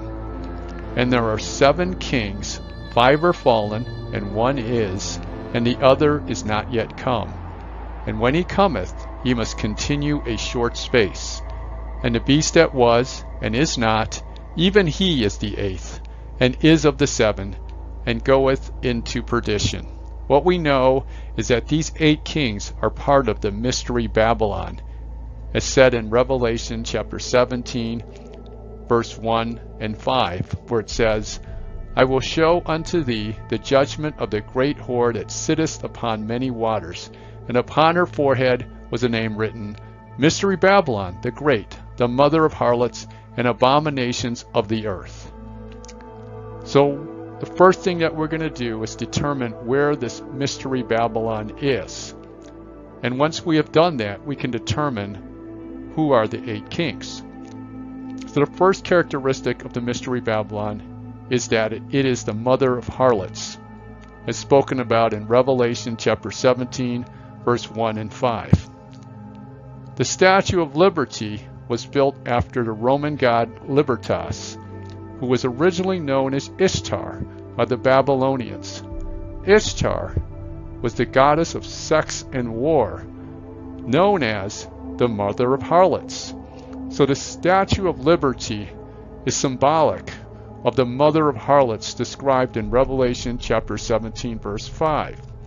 The second characteristic of the Mystery Babylon is that it is a melting pot of nations, as said in Revelation chapter 17, verse 15. The waters which thou sawest, where the whore sitteth, are peoples and multitudes and nations and tongues.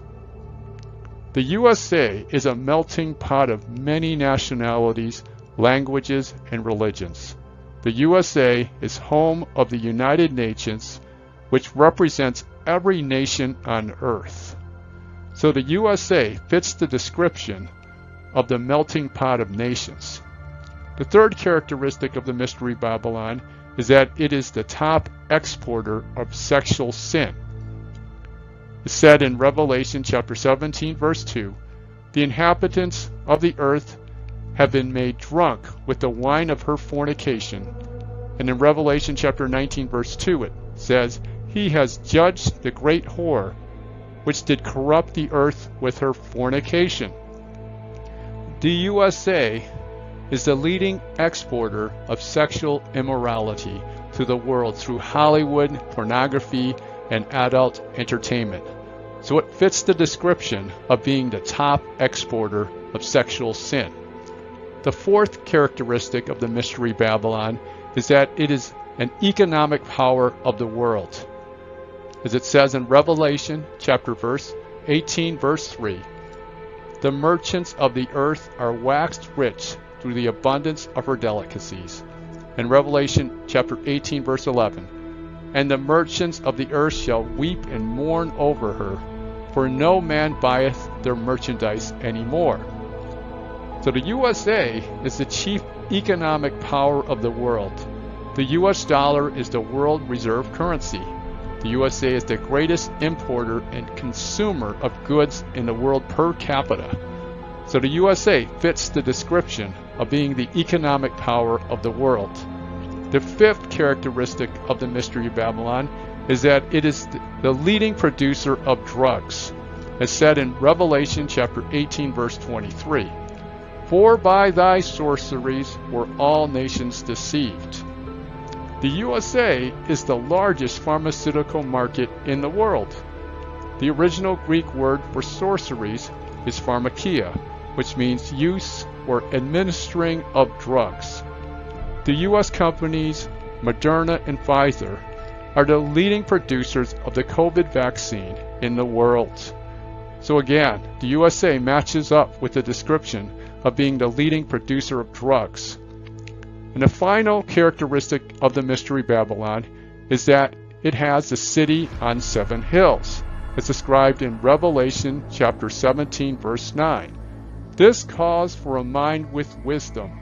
The 7 heads are 7 hills on which the woman sits.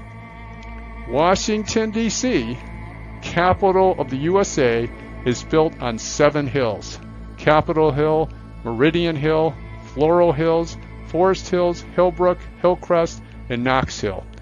Interestingly, Washington, D.C. originally was called Rome, Maryland, and was owned by Francis Pope. We established that the Mystery Babylon is the United States of America. If we look at the definition of kings, kings in the original Greek word basileus, Strong's G935, means leader of the people, prince, commander, lord of the land, king. So the kings of Mystery Babylon are the presidents of the USA. Now let's look more closely at the 8 kings. 5 are fallen, Fallen in the original Greek is pipto, Strong's G4098, which means to descend from a higher place to a lower, to fall down, to lose authority, no longer have force, to perish, to come to an end, disappear, cease. The eighth king is not one of the first 5 kings because they have fallen, lost authority, and come to an end. So we can rule the first 5 kings out. Then we have the 7th king, who continues a short space. The 8th king is not the 7th king because the 7th king continues only a short space and is then replaced by the 8th king. So we can rule out the 7th king as well. So we're left with the 6th king. The one is the 8th king. He is of the 7. So the 8th king is a 6th king who comes back to rule as the 8th king. He serves 2 non-consecutive terms. Revelation chapter 17 verse 8, the beast that was the 6th king and is not, ends the term as the 6th king, and yet comes back as the 8th king. So the question is, where do we start counting the 8 kings based on the 46 presidents? So we know that he serves 2 non-consecutive terms. The only president to do so is Grover Cleveland, who served as the 22nd and 24th presidents. No one else has done so. And we know that Grover Cleveland did not lead us to perdition, so he is not the 6th and 8th king in Revelation 17. That leaves us with Carter, Clinton, Bush, Obama, Trump, and Biden. Everyone else has passed away, so they no longer qualify as the 6th and 8th king. So if we look at the Abrahamic land covenant, Genesis chapter 15 verse 18, it says, "In the same day the Lord made a covenant with Abram, saying, Unto thy seed have I given this land, from the river of Egypt unto the great river, the river Euphrates." The last 7 kings, starting with Jimmy Carter, have defied the Abrahamic land covenant by brokering peace treaties which seek to divide Israel. Carter started with the Camp David Accords in 1978, and every president thereafter has followed suit, leading to Trump, who established the Abraham Accords in 2020. So in the following 2 verses, you can see that God has judgment for those who divide the land, who defy the Abrahamic land covenant.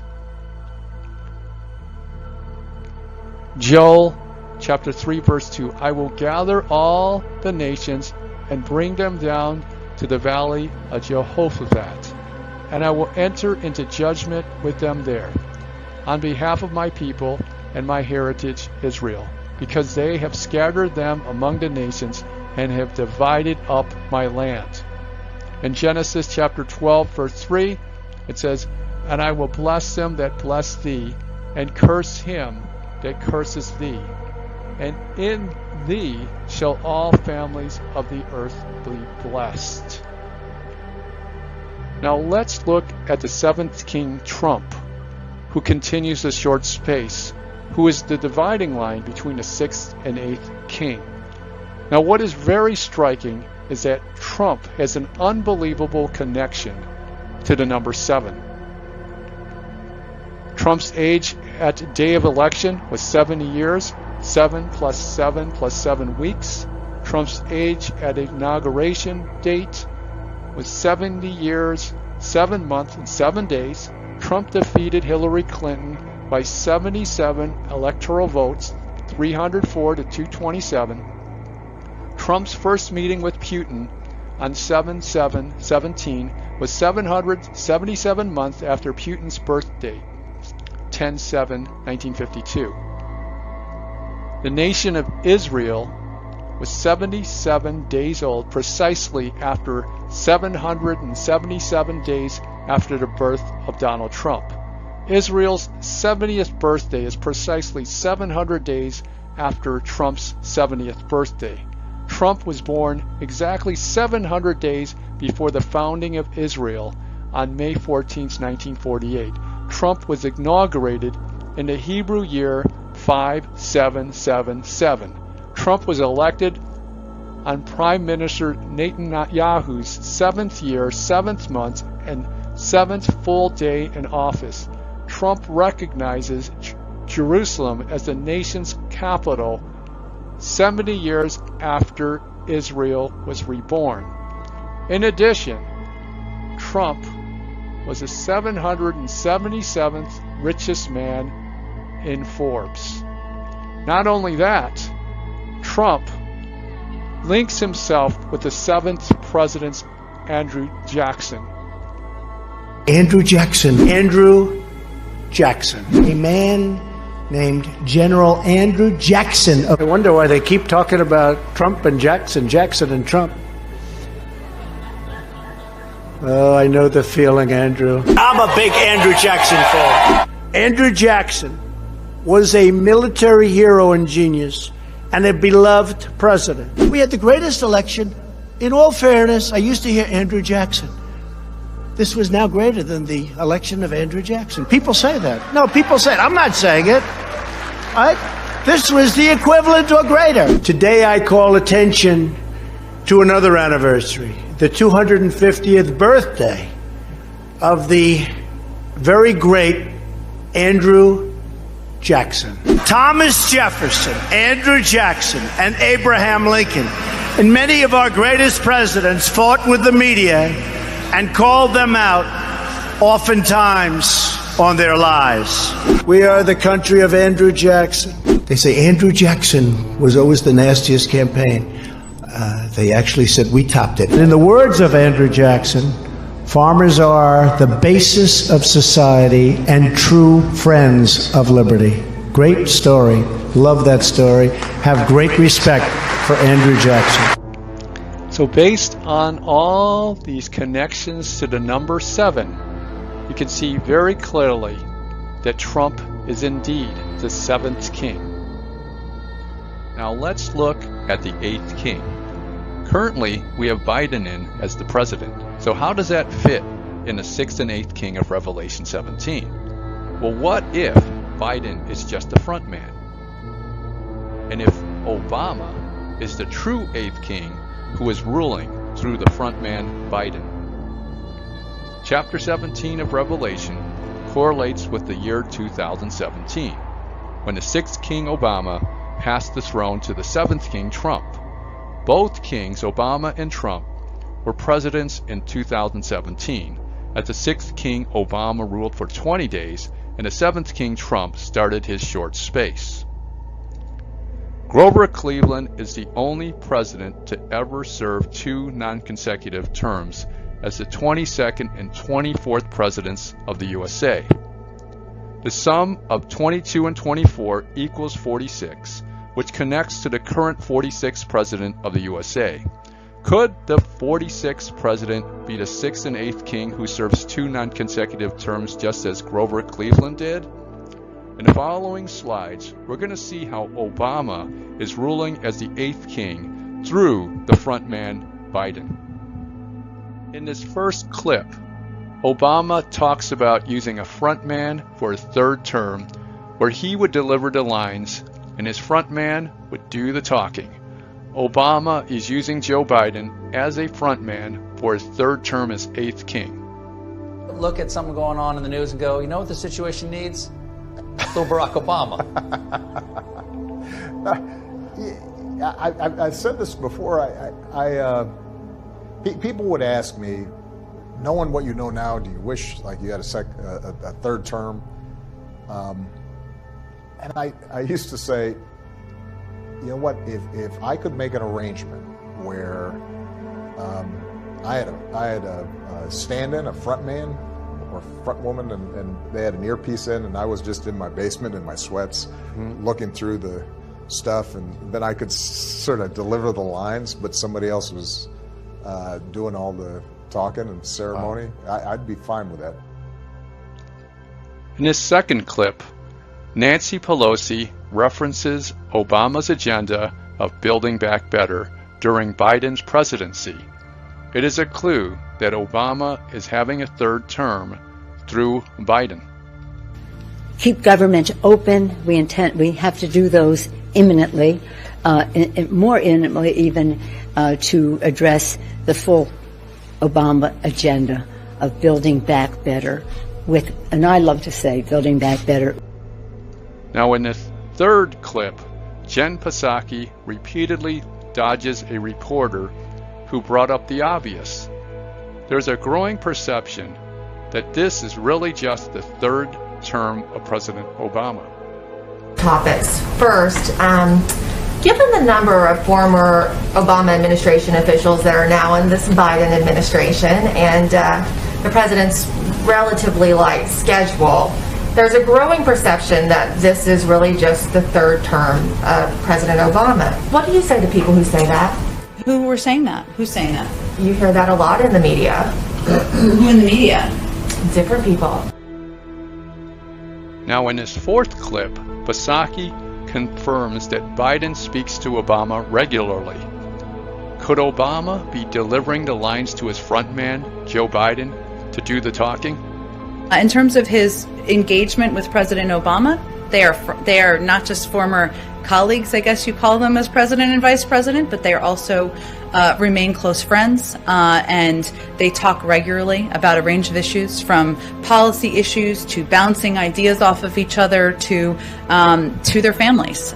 So they are in close touch, but we just don't read out those specific calls. We keep them private. Okay, thank you very much. And then also, one other question about phone calls. Has President Biden spoken to President Obama about how to pass the infrastructure bill? Has President Obama given him any advice on how to pass that bill? They speak regularly. They, of course, were president and vice president, but they are also friends, and they share a bond of serving through 8 years of the Obama-Biden administration, but also a personal friendship and kinship. And he speaks with him regularly, but we're not going to read out those calls. Now, Barack Obama said in an interview with New York Times columnist Ezra Klein, "I think that what we're seeing now is Joe and the administration are essentially finishing the job. And I think it'll be an interesting test. 90% of the folks who were there in my administration, they are continuing and building on the policies we talked about. So now let's put this all together. Obama in his third term through a front man, Joe Biden, as we saw in the clip with Stephen Colbert and Obama. 90% of Biden's staff were in Obama's administration, essentially the same administration.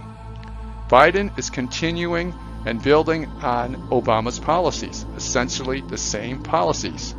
Biden is finishing a job with Obama's former staff.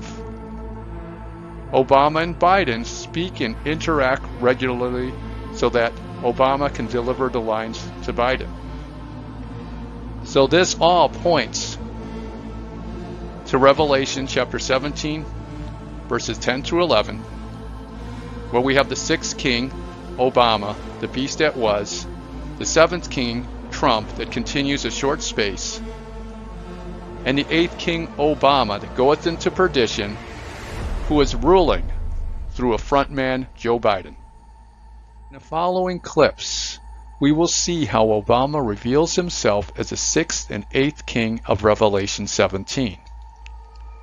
Obama links himself to king twice in the 2011 White House Correspondents' Dinner. In this first clip, Obama links himself to the movie Lion King, as the beasts of the earth bow down to this king. He is the king of the beast, but not king of those who keep their dignity and refuse to bow to a beast, instead calling only Jesus Christ their Lord. Jesus is the King of Kings. Tonight, for the first time, I am releasing my official birth video.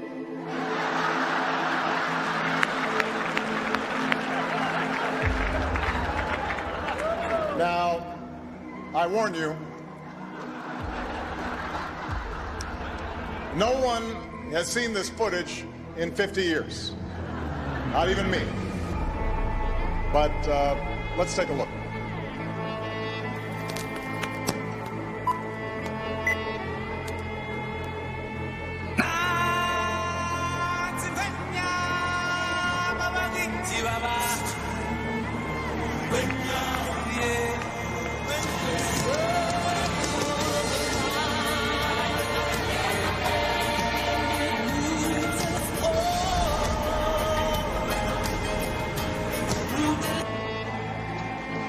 In this second clip, Obama links himself to King a second time with the movie King's Speech. He says there is a sequel in the works that touches close to home. Could this sequel be Obama returning as the 8th king after his reign as the 6th king? Harvey Weinstein, movie producer and top Democratic fundraiser, said that if his movies were candidates, Obama would be the King's Speech. So, yes, this has been quite a year in politics, but also in the movies. Many people, for instance, were inspired by the King's Speech. Wonderful film. Well, some of you may not know this, but there's now a sequel in the works that touches close to home. There's now a sequel in the works that touches close to home. So we know that the 8th king goeth in perdition and leads us into the biblical end of times. So in this next clip, Obama jokes about bringing about the biblical end of times. Just this week, Michelle Bachmann actually predicted that I would bring about the biblical end of days. Now that's a legacy. That's big. I mean, Lincoln, Washington, they didn't do that. The next topic is the Lord of the Flies. Beelzebub in the original Greek Beelzebul, Strong's G954, means Lord of the Flies and is a name for Satan. Beelzebub occurs in 7 Bible verses and refers to the chief of the devils and prince of the devils. Obama has attracted flies in many interviews and speeches. What makes this highly unusual is that it occurs indoors and in confined spaces where flies normally would not be prevalent. The flies are a sign of who Obama serves, Satan. On June 17, 2009, Washington reported that the White House is bugged.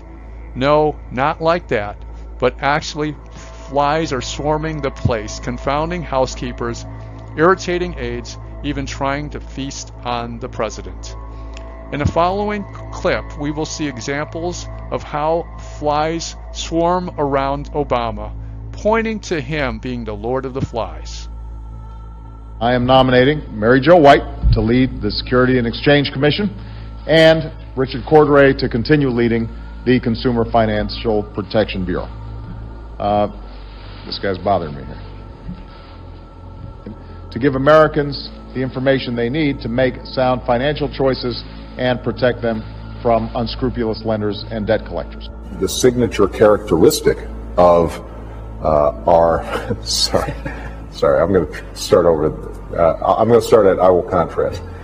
Hey, get out of here. That's the most persistent fly I've ever seen. Nice. Now, where were we? That was pretty impressive, wasn't it? I got it. I got the sucker. What do you think, Gibbs? That is very good. It's on. It's right there. It's right there. You want to film that? There it is. Employees and their families. No other insurer would take Nathan as long as Thomas was on the policy. Get out of here. You've seen me grab one of those before. I'm sorry. That's okay. There's a lot of flies in here, and the senator is going to do something about these flies. The next topic is the number of his name, 666, as said in Revelation chapter 13, verse 18. This calls for wisdom. Let the one who has understanding calculate the number of the beast, for it is the number of a man, and his number is 666. Now let's see examples of how Obama links to the number 666. Starting with his vital stats. Obama's birthday, 8/4/1961, is the 216th day of the year. 216 equals 6 times 6 times 6. Obama's zip code in Chicago was 60606 while he was senator in Illinois. His supposed birthplace, Hawaii, has a latitude of 21.6. 216 equals 6 times 6 times 6. Barack Hussein Obama has 18 letters. 18 equals 6 plus 6 plus 6. Barack first appeared in Judges chapter 4 verse 6, which is the 6,606th verse of the Bible. Now let's look at his presidency.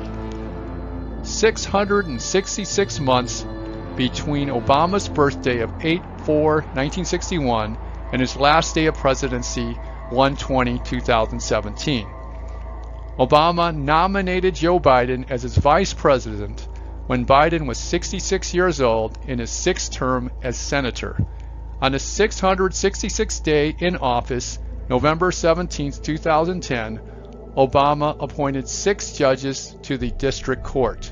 Obama won the 2012 election on 11/6/2012, taken as an hour-minute number. 11:06 is the 666th minute of the day. Now let's look at legislation. Same-sex marriage was made legal on 6/26/2015, which was 6 years, 6 months, and 6 days into Obama's presidency. Obamacare passes with 216 votes rather than the normal 218. 216 equals 6 times 6 times 6. Obama's 2012 federal budget was 216 pages long. Again, 216 equals 6 times 6 times 6. Obama removed 216,000, which is 60 times 60 times 60, criminal illegal immigrants in 2011. Now let's look at money. Lottery numbers were 666 in Illinois the day after Obama won the election in 2008. The S&P 500 bottomed at 666 on 3/6/2009 under Obama's presidency. Debt was up 6.666 trillion under Obama from his day of presidency in January 2009 to January 2014. Here are occurrences of the lottery numbers coming up as 666 during key events of Obama's presidency.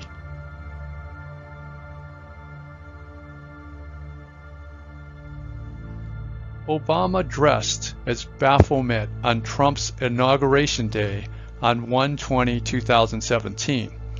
Obama was born on 8/4/1961, and he was 666 months old on 1/20/2017. On Obama's 60th birthday, he invited people to chip in $6, $60, or $600. You add that up and you get 666, the number of the beast. In the following examples, we will use gematria to show how Obama links to the number 666. Barack Hussein Obama in simple gematria equals 163. Times 666, we get 108,558. If we add 108 plus 558, we get 666. Barack in English gematria equals 216, which equals 6 times 6 times 6. Barack Obama's birthday is August 4th, which is the 216th day of the year. 216 equals 6 times 6 times 6. With 365 days in a year, his birthday on the 216th day of the year leaves 149 days remaining in the year. The gematria of Antichrist is 149.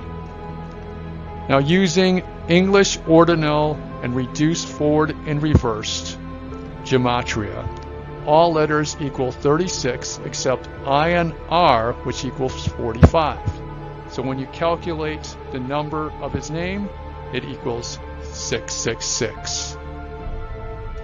If we sum up the English ordinal and reverse ordinal gematrias for Barack Hussein Obama, we get 486. If we sum up the full reduction and reverse full reduction gematrias for Barack Hussein Obama, we get 180. Now if we take 486 plus 180, we get 666. Here is an example of using digit summing to calculate the number of his name. And as you can see by these examples, the number equals 666. The numeric values of Obama on a telephone keypad are 62262, which translates to 66, 2 plus 2 plus 2 equals 666. On the 10th anniversary of the September 11 attacks of the Twin Towers, Barack Obama quoted Psalm 46.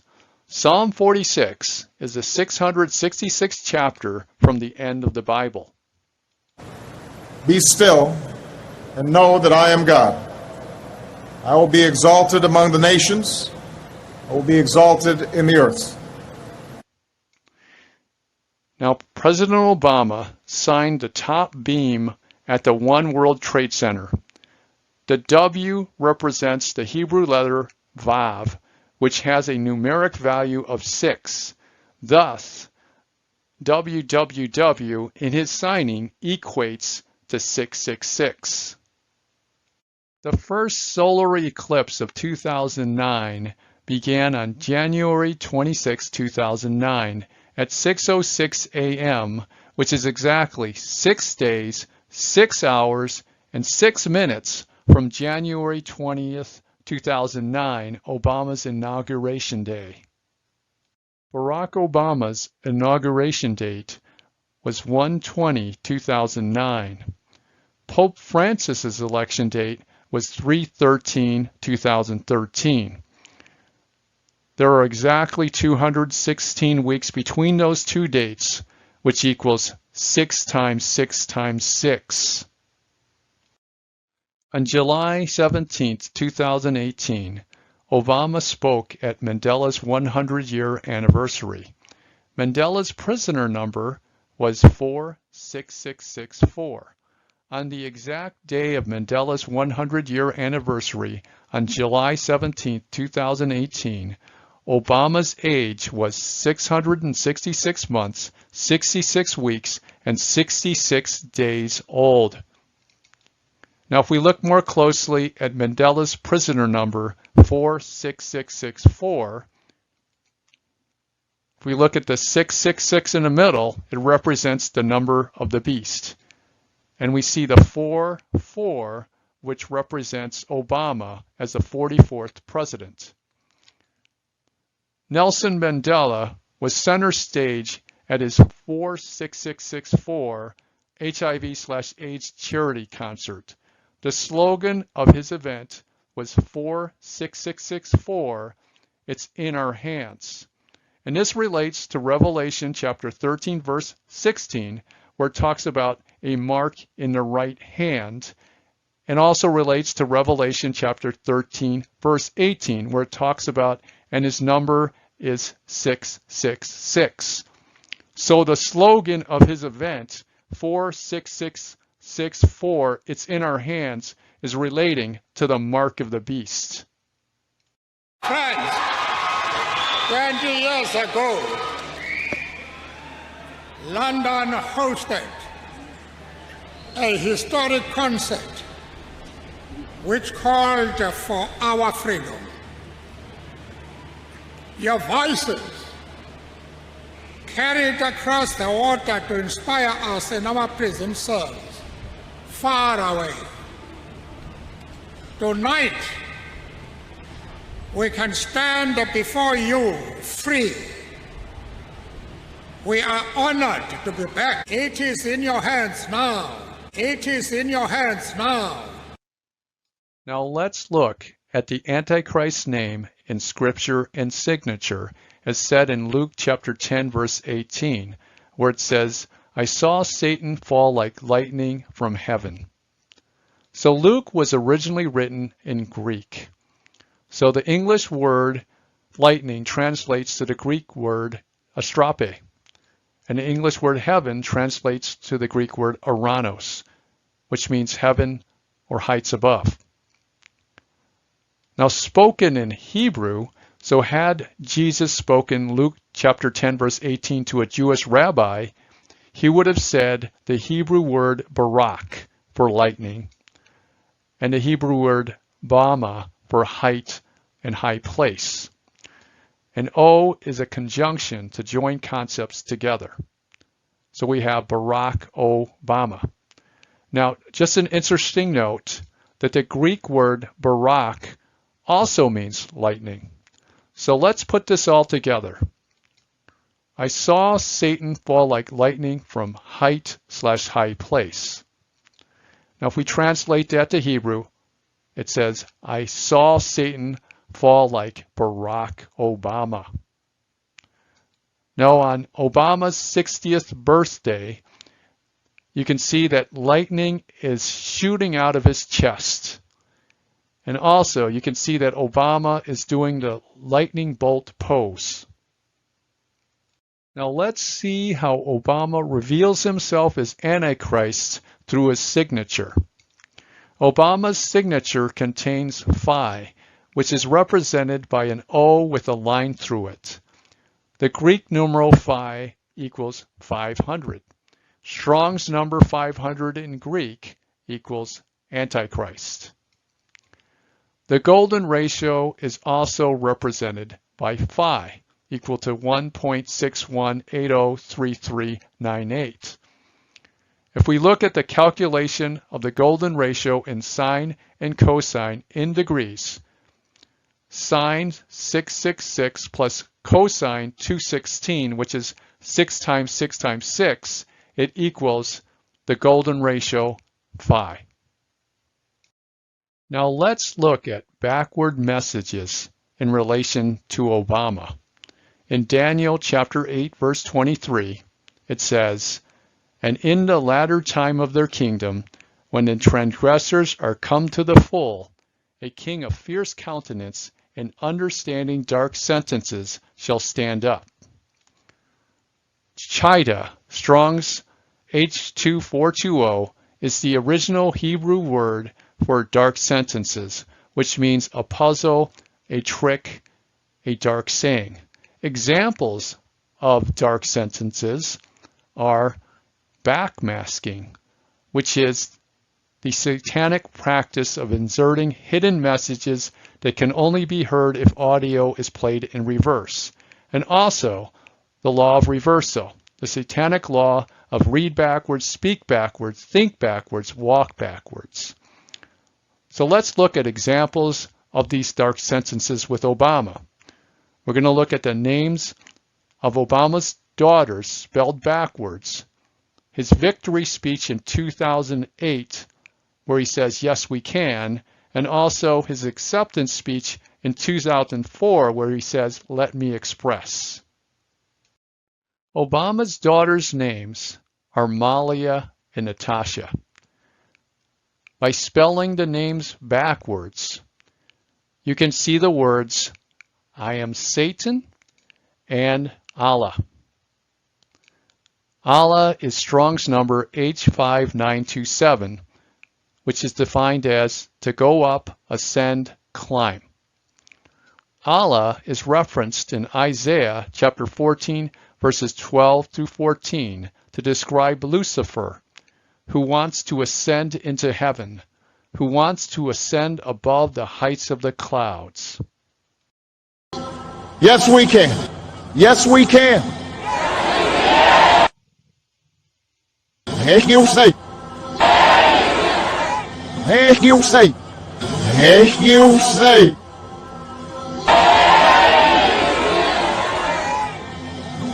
did you say?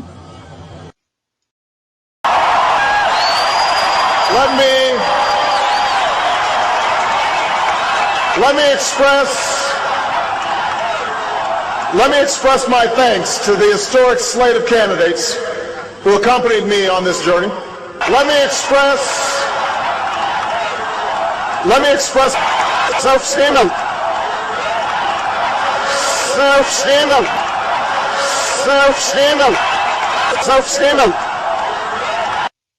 Another characteristic of the Antichrist is that he exalts himself as God, as said in 2 Thessalonians chapter 2, verse 4, where it says, "Who opposeth and exalteth himself above all that is called God, or that is worshipped, so that he as God sitteth in the temple of God, showing himself that he is God." In the following examples, we will show how Obama exalts himself as God through magazine covers, social media, and art. Obama portrayed as God. As we can see, he is showing himself as the God of all things, God the Father or God the Son. The second coming of Obama. Obama as conqueror and new hope. Obama portrayed as the Messiah. Obama's podcast for Spotify is titled, "Tell Them I Am." I am is a name only for God. Obama's painting at the Boston Gallery, which portrays him as crucified. Another example of Obama exalting himself as God is that he is the first U.S. president in history to take chairmanship of the powerful UN Security Council. Holding such an office is prohibited by the Constitution as shown below. It foreshadows him as the Antichrist who rules the whole world through the United Nations. In addition, Henry Kissinger said that Obama's main task will be to create a new world order. Before leaving New York for Pittsburgh, President Obama is adding another first to his resume this morning. He is the first U.S. president to chair a session of the UN Security Council.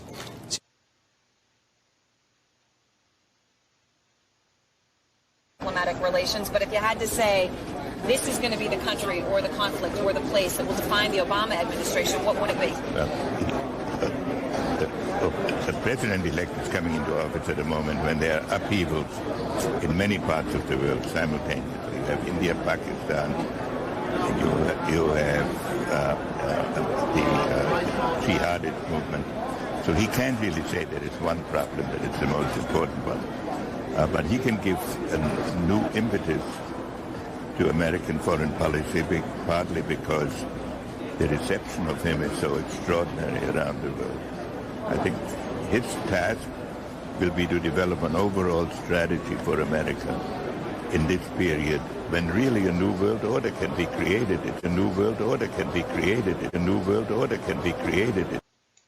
The following clips show Obama exalted as God. Be still and know that I am God. I will be exalted among the nations. I will be exalted in the earth. We've all given honor to God and our Lord and Savior, Barack Obama. Barack Obama. Y'all stand up. He has a very different job from Reagan was all about America. And you talked about it. Obama is, we are above that now. We're not just parochial. We're not just chauvinistic. We're not just provincial. We stand for something. I mean, in a way, Obama's standing above the country, above the world. He's sort of God. He's going to bring all different sides together. I have found the answer. It is the same question that our nation is asking. Are you the one? Are you the one? I'm here to tell you, Iowa, he is the one. He is the one. Barack Obama! Do you think the expectations were too high? On President Obama? All that hope and change? And oh, everybody? yeah. You think it was too high, the expectation? He was the savior. Black Jesus. Who's the Savior? Black Jesus.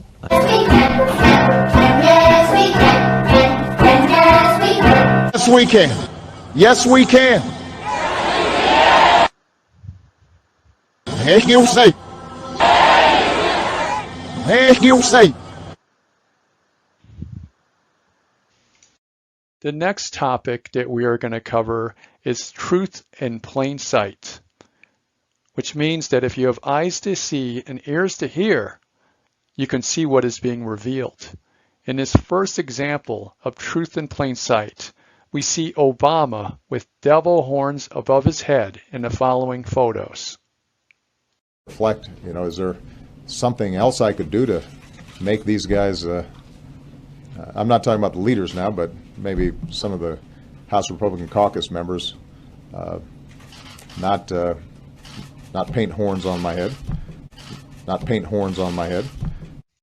Now let's look at other examples of truth in plain sight in regards to Obama being the Antichrist. The Satan character in the History Channel's series, The Bible, resembles Barack Obama. Barack Obama's presidential car is called the Beast, alluding to the beast in Revelation. Obama's code name is Renegade, which means one who rejects a religion, outlaw, rebel, deserter. Obama's birth date was August 4th, 1961. Obama announces candidacy for president on February 10th, 2007. The time between those two dates is 45 years, 6 months, 7 days, including the end date. 4567 is the Strong's number for Satanas, which corresponds to the adversary, Satan, the devil. Mount Obama has an elevation of 1,318 feet, which relates to Revelation chapter 13:18, which talks about the beast. Here is wisdom. Let him that has understanding count the number of the beast, for it is the number of a man, and his number is 666.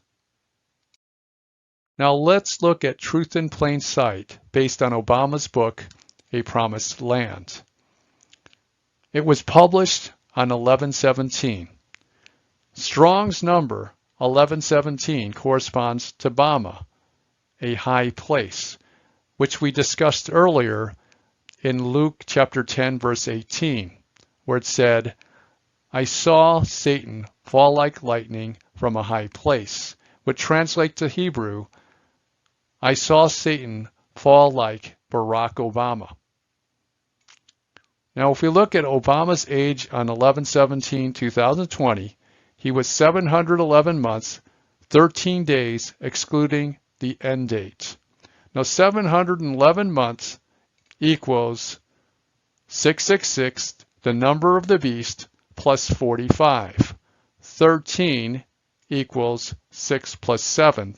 So we've got 666, the number of the beast, and we've got 4567. Now Strong's number 4567 corresponds to Satanas, which means the adversary, Satan, the devil. To top it off, the 4,567th verse of the Bible corresponds to God showing Moses the promised land in Numbers chapter 27 verse 12, where it says, And the Lord said unto Moses, Get thee up into this Mount Abarim, and see the land which I have given unto the children of Israel. Now let's look at Genesis chapter 1 verse 3. And God said, Let there be light. Obama was born on August 4th in 1961, which is the 216th day of the year. Note, the Strong's Concordance numbers 1961 and 216 match with Obama's birth date.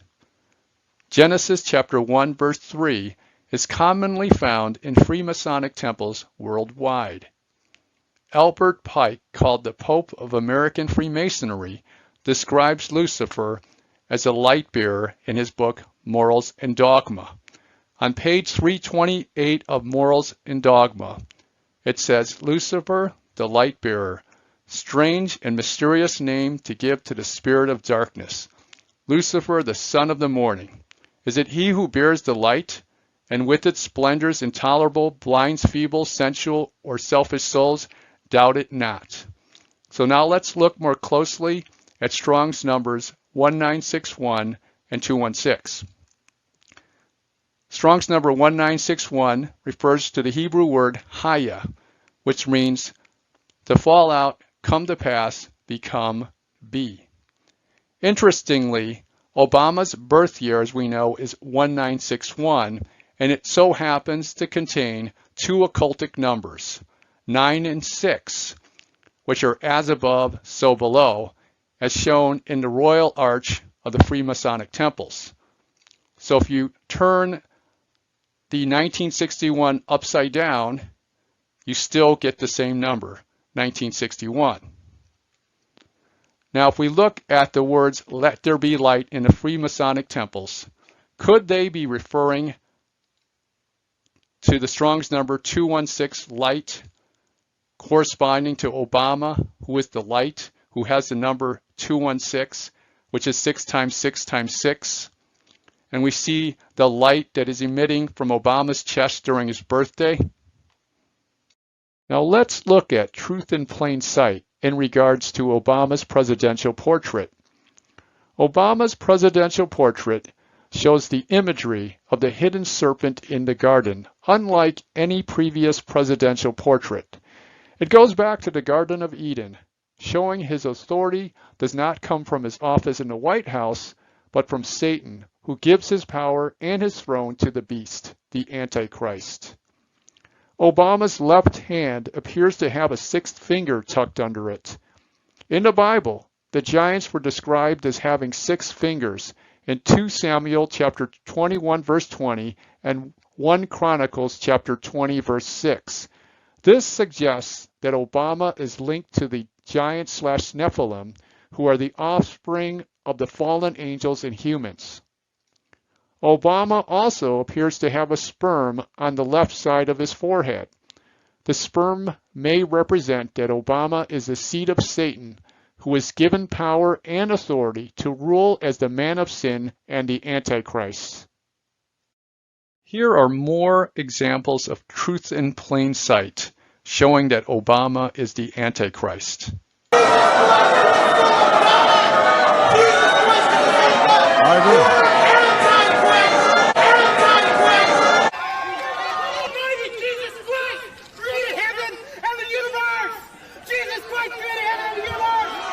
That's okay.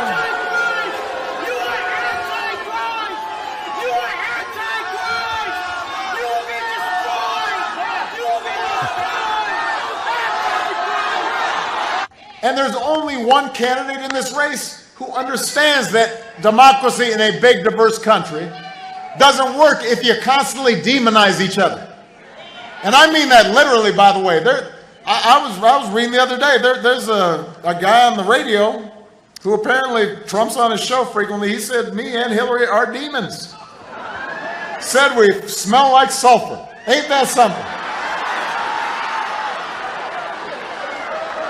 Obamacare is great, and it's really working.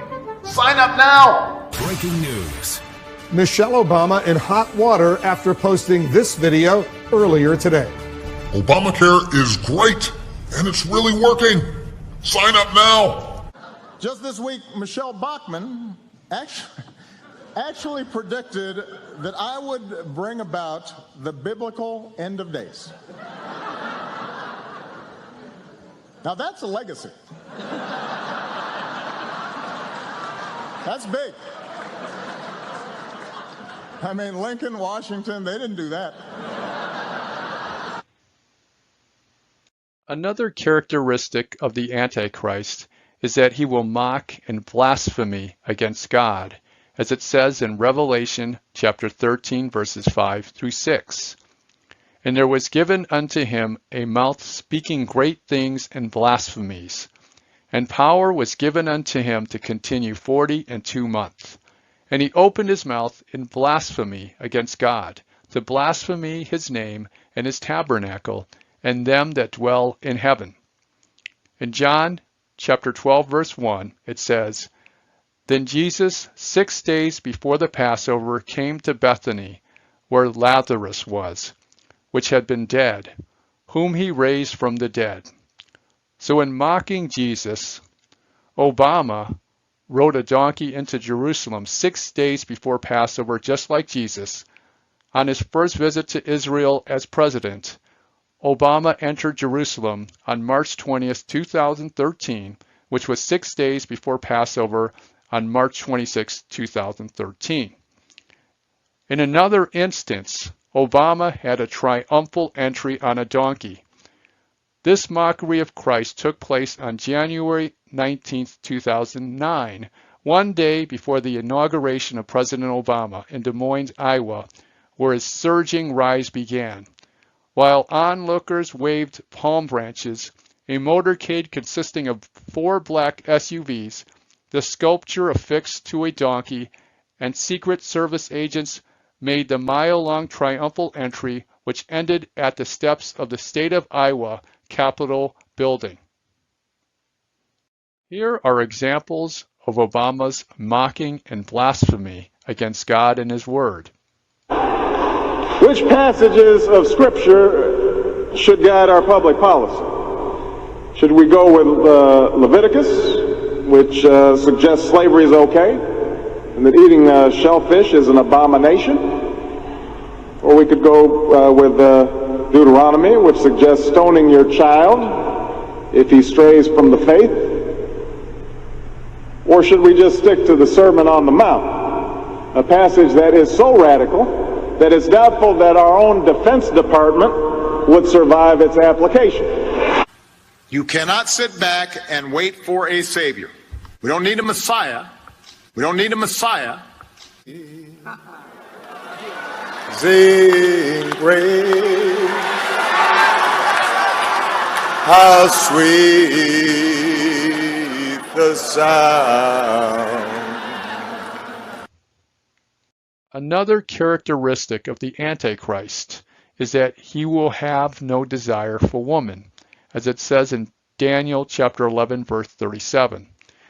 Neither shall he regard the God of his fathers, nor the desire of woman, nor regard any God, for he shall magnify himself above all.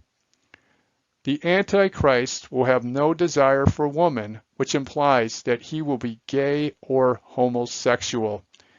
And based on these magazine covers, we can see truth in plain sight that Obama is indeed gay or homosexual. The following clips point to Obama being gay and Michelle Obama being a transgender. And do you think that the country will see the United States will see the first gay president or the first woman president? We already have it with Obama, so let's just calm down. Got it. No, Michelle is a trans. I'm sorry, she's a what? A transgender. We all know. Oh my gosh.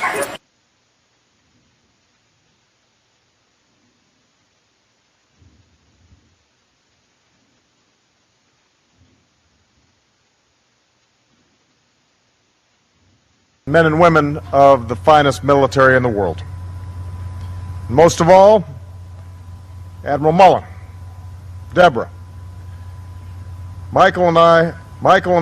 Anything scary? You know, well, when Michelle's mad,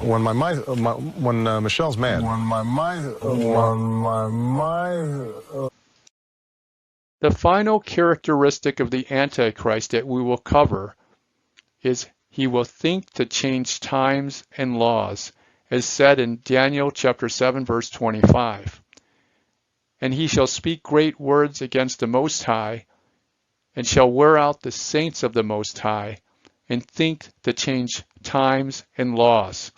Now, if we look at Obama's campaign, his central theme was change, which ties into Daniel chapter 7, verse 25.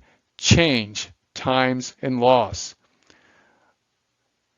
So we're going to look at some laws that Obama changed or created during his administration that relate to the end times.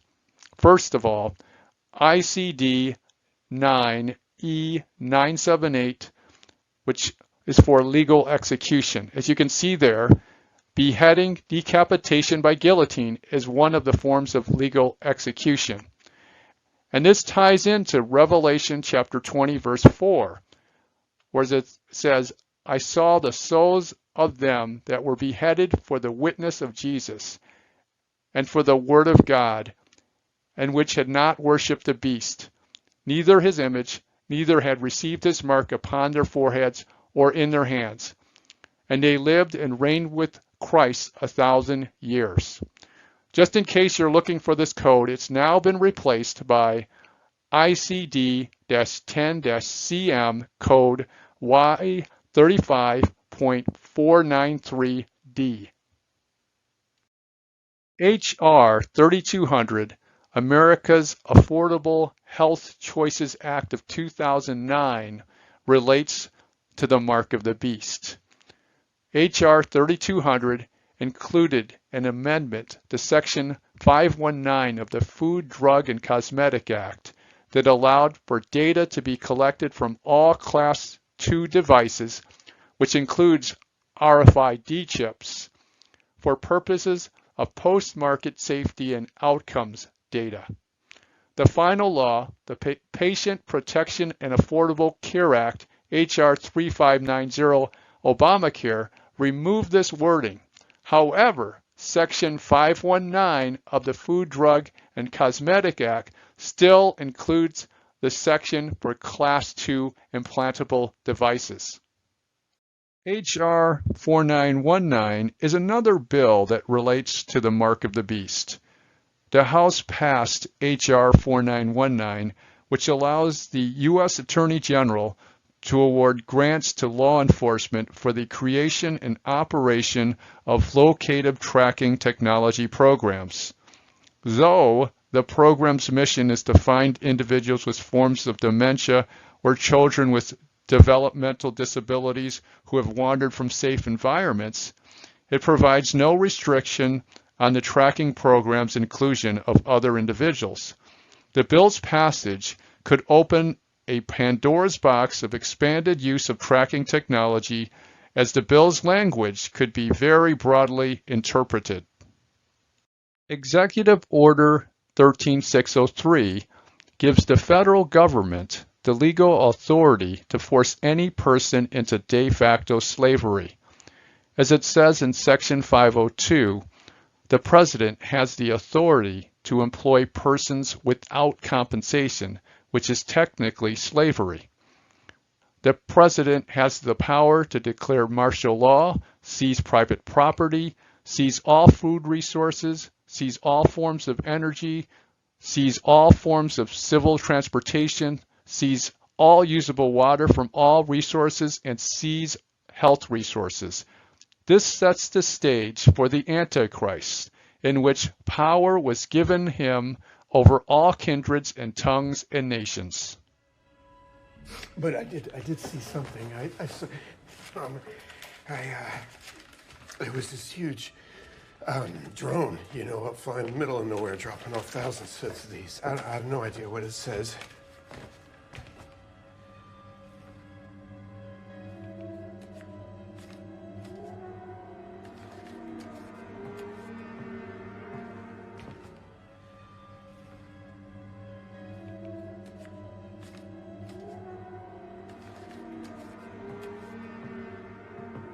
Death to America. What? Death to America. In summary, Obama strongly resembles the Antichrist, as he fits all the criteria below. I hope you found this video helpful and that it ties everything together for you. That we have the mark of the beast discussed in the first video, the abomination of desolation discussed in the second video, and the Antichrist in this video, who is behind it all. Let me close us out with a prayer. Dear Heavenly Father, what a time it is in history to be alive, where we are seeing prophecy unfold and your word come alive. So help us, God, to prepare in all ways so that we may be ready for Jesus' return. Help us to grow in our faith, to be abounding in hope and filled with your love. May you fill us with the Holy Spirit to teach us all things, to bring to our remembrance all that you have said to us, and guide us into all the truth. And may you help us to grow in our wisdom and revelation and understanding and knowledge of your word, so that we may apply your word to our lives, so that we can live lives that are transformed and more conformed to the image of your Son. We long for the day that we can be in your presence, and we give you all the glory and honor and praise, for you are the King of kings, the Lord of lords, the name that is above all names. You are the way and the truth and the life. In Jesus' name we pray, amen. God bless you all.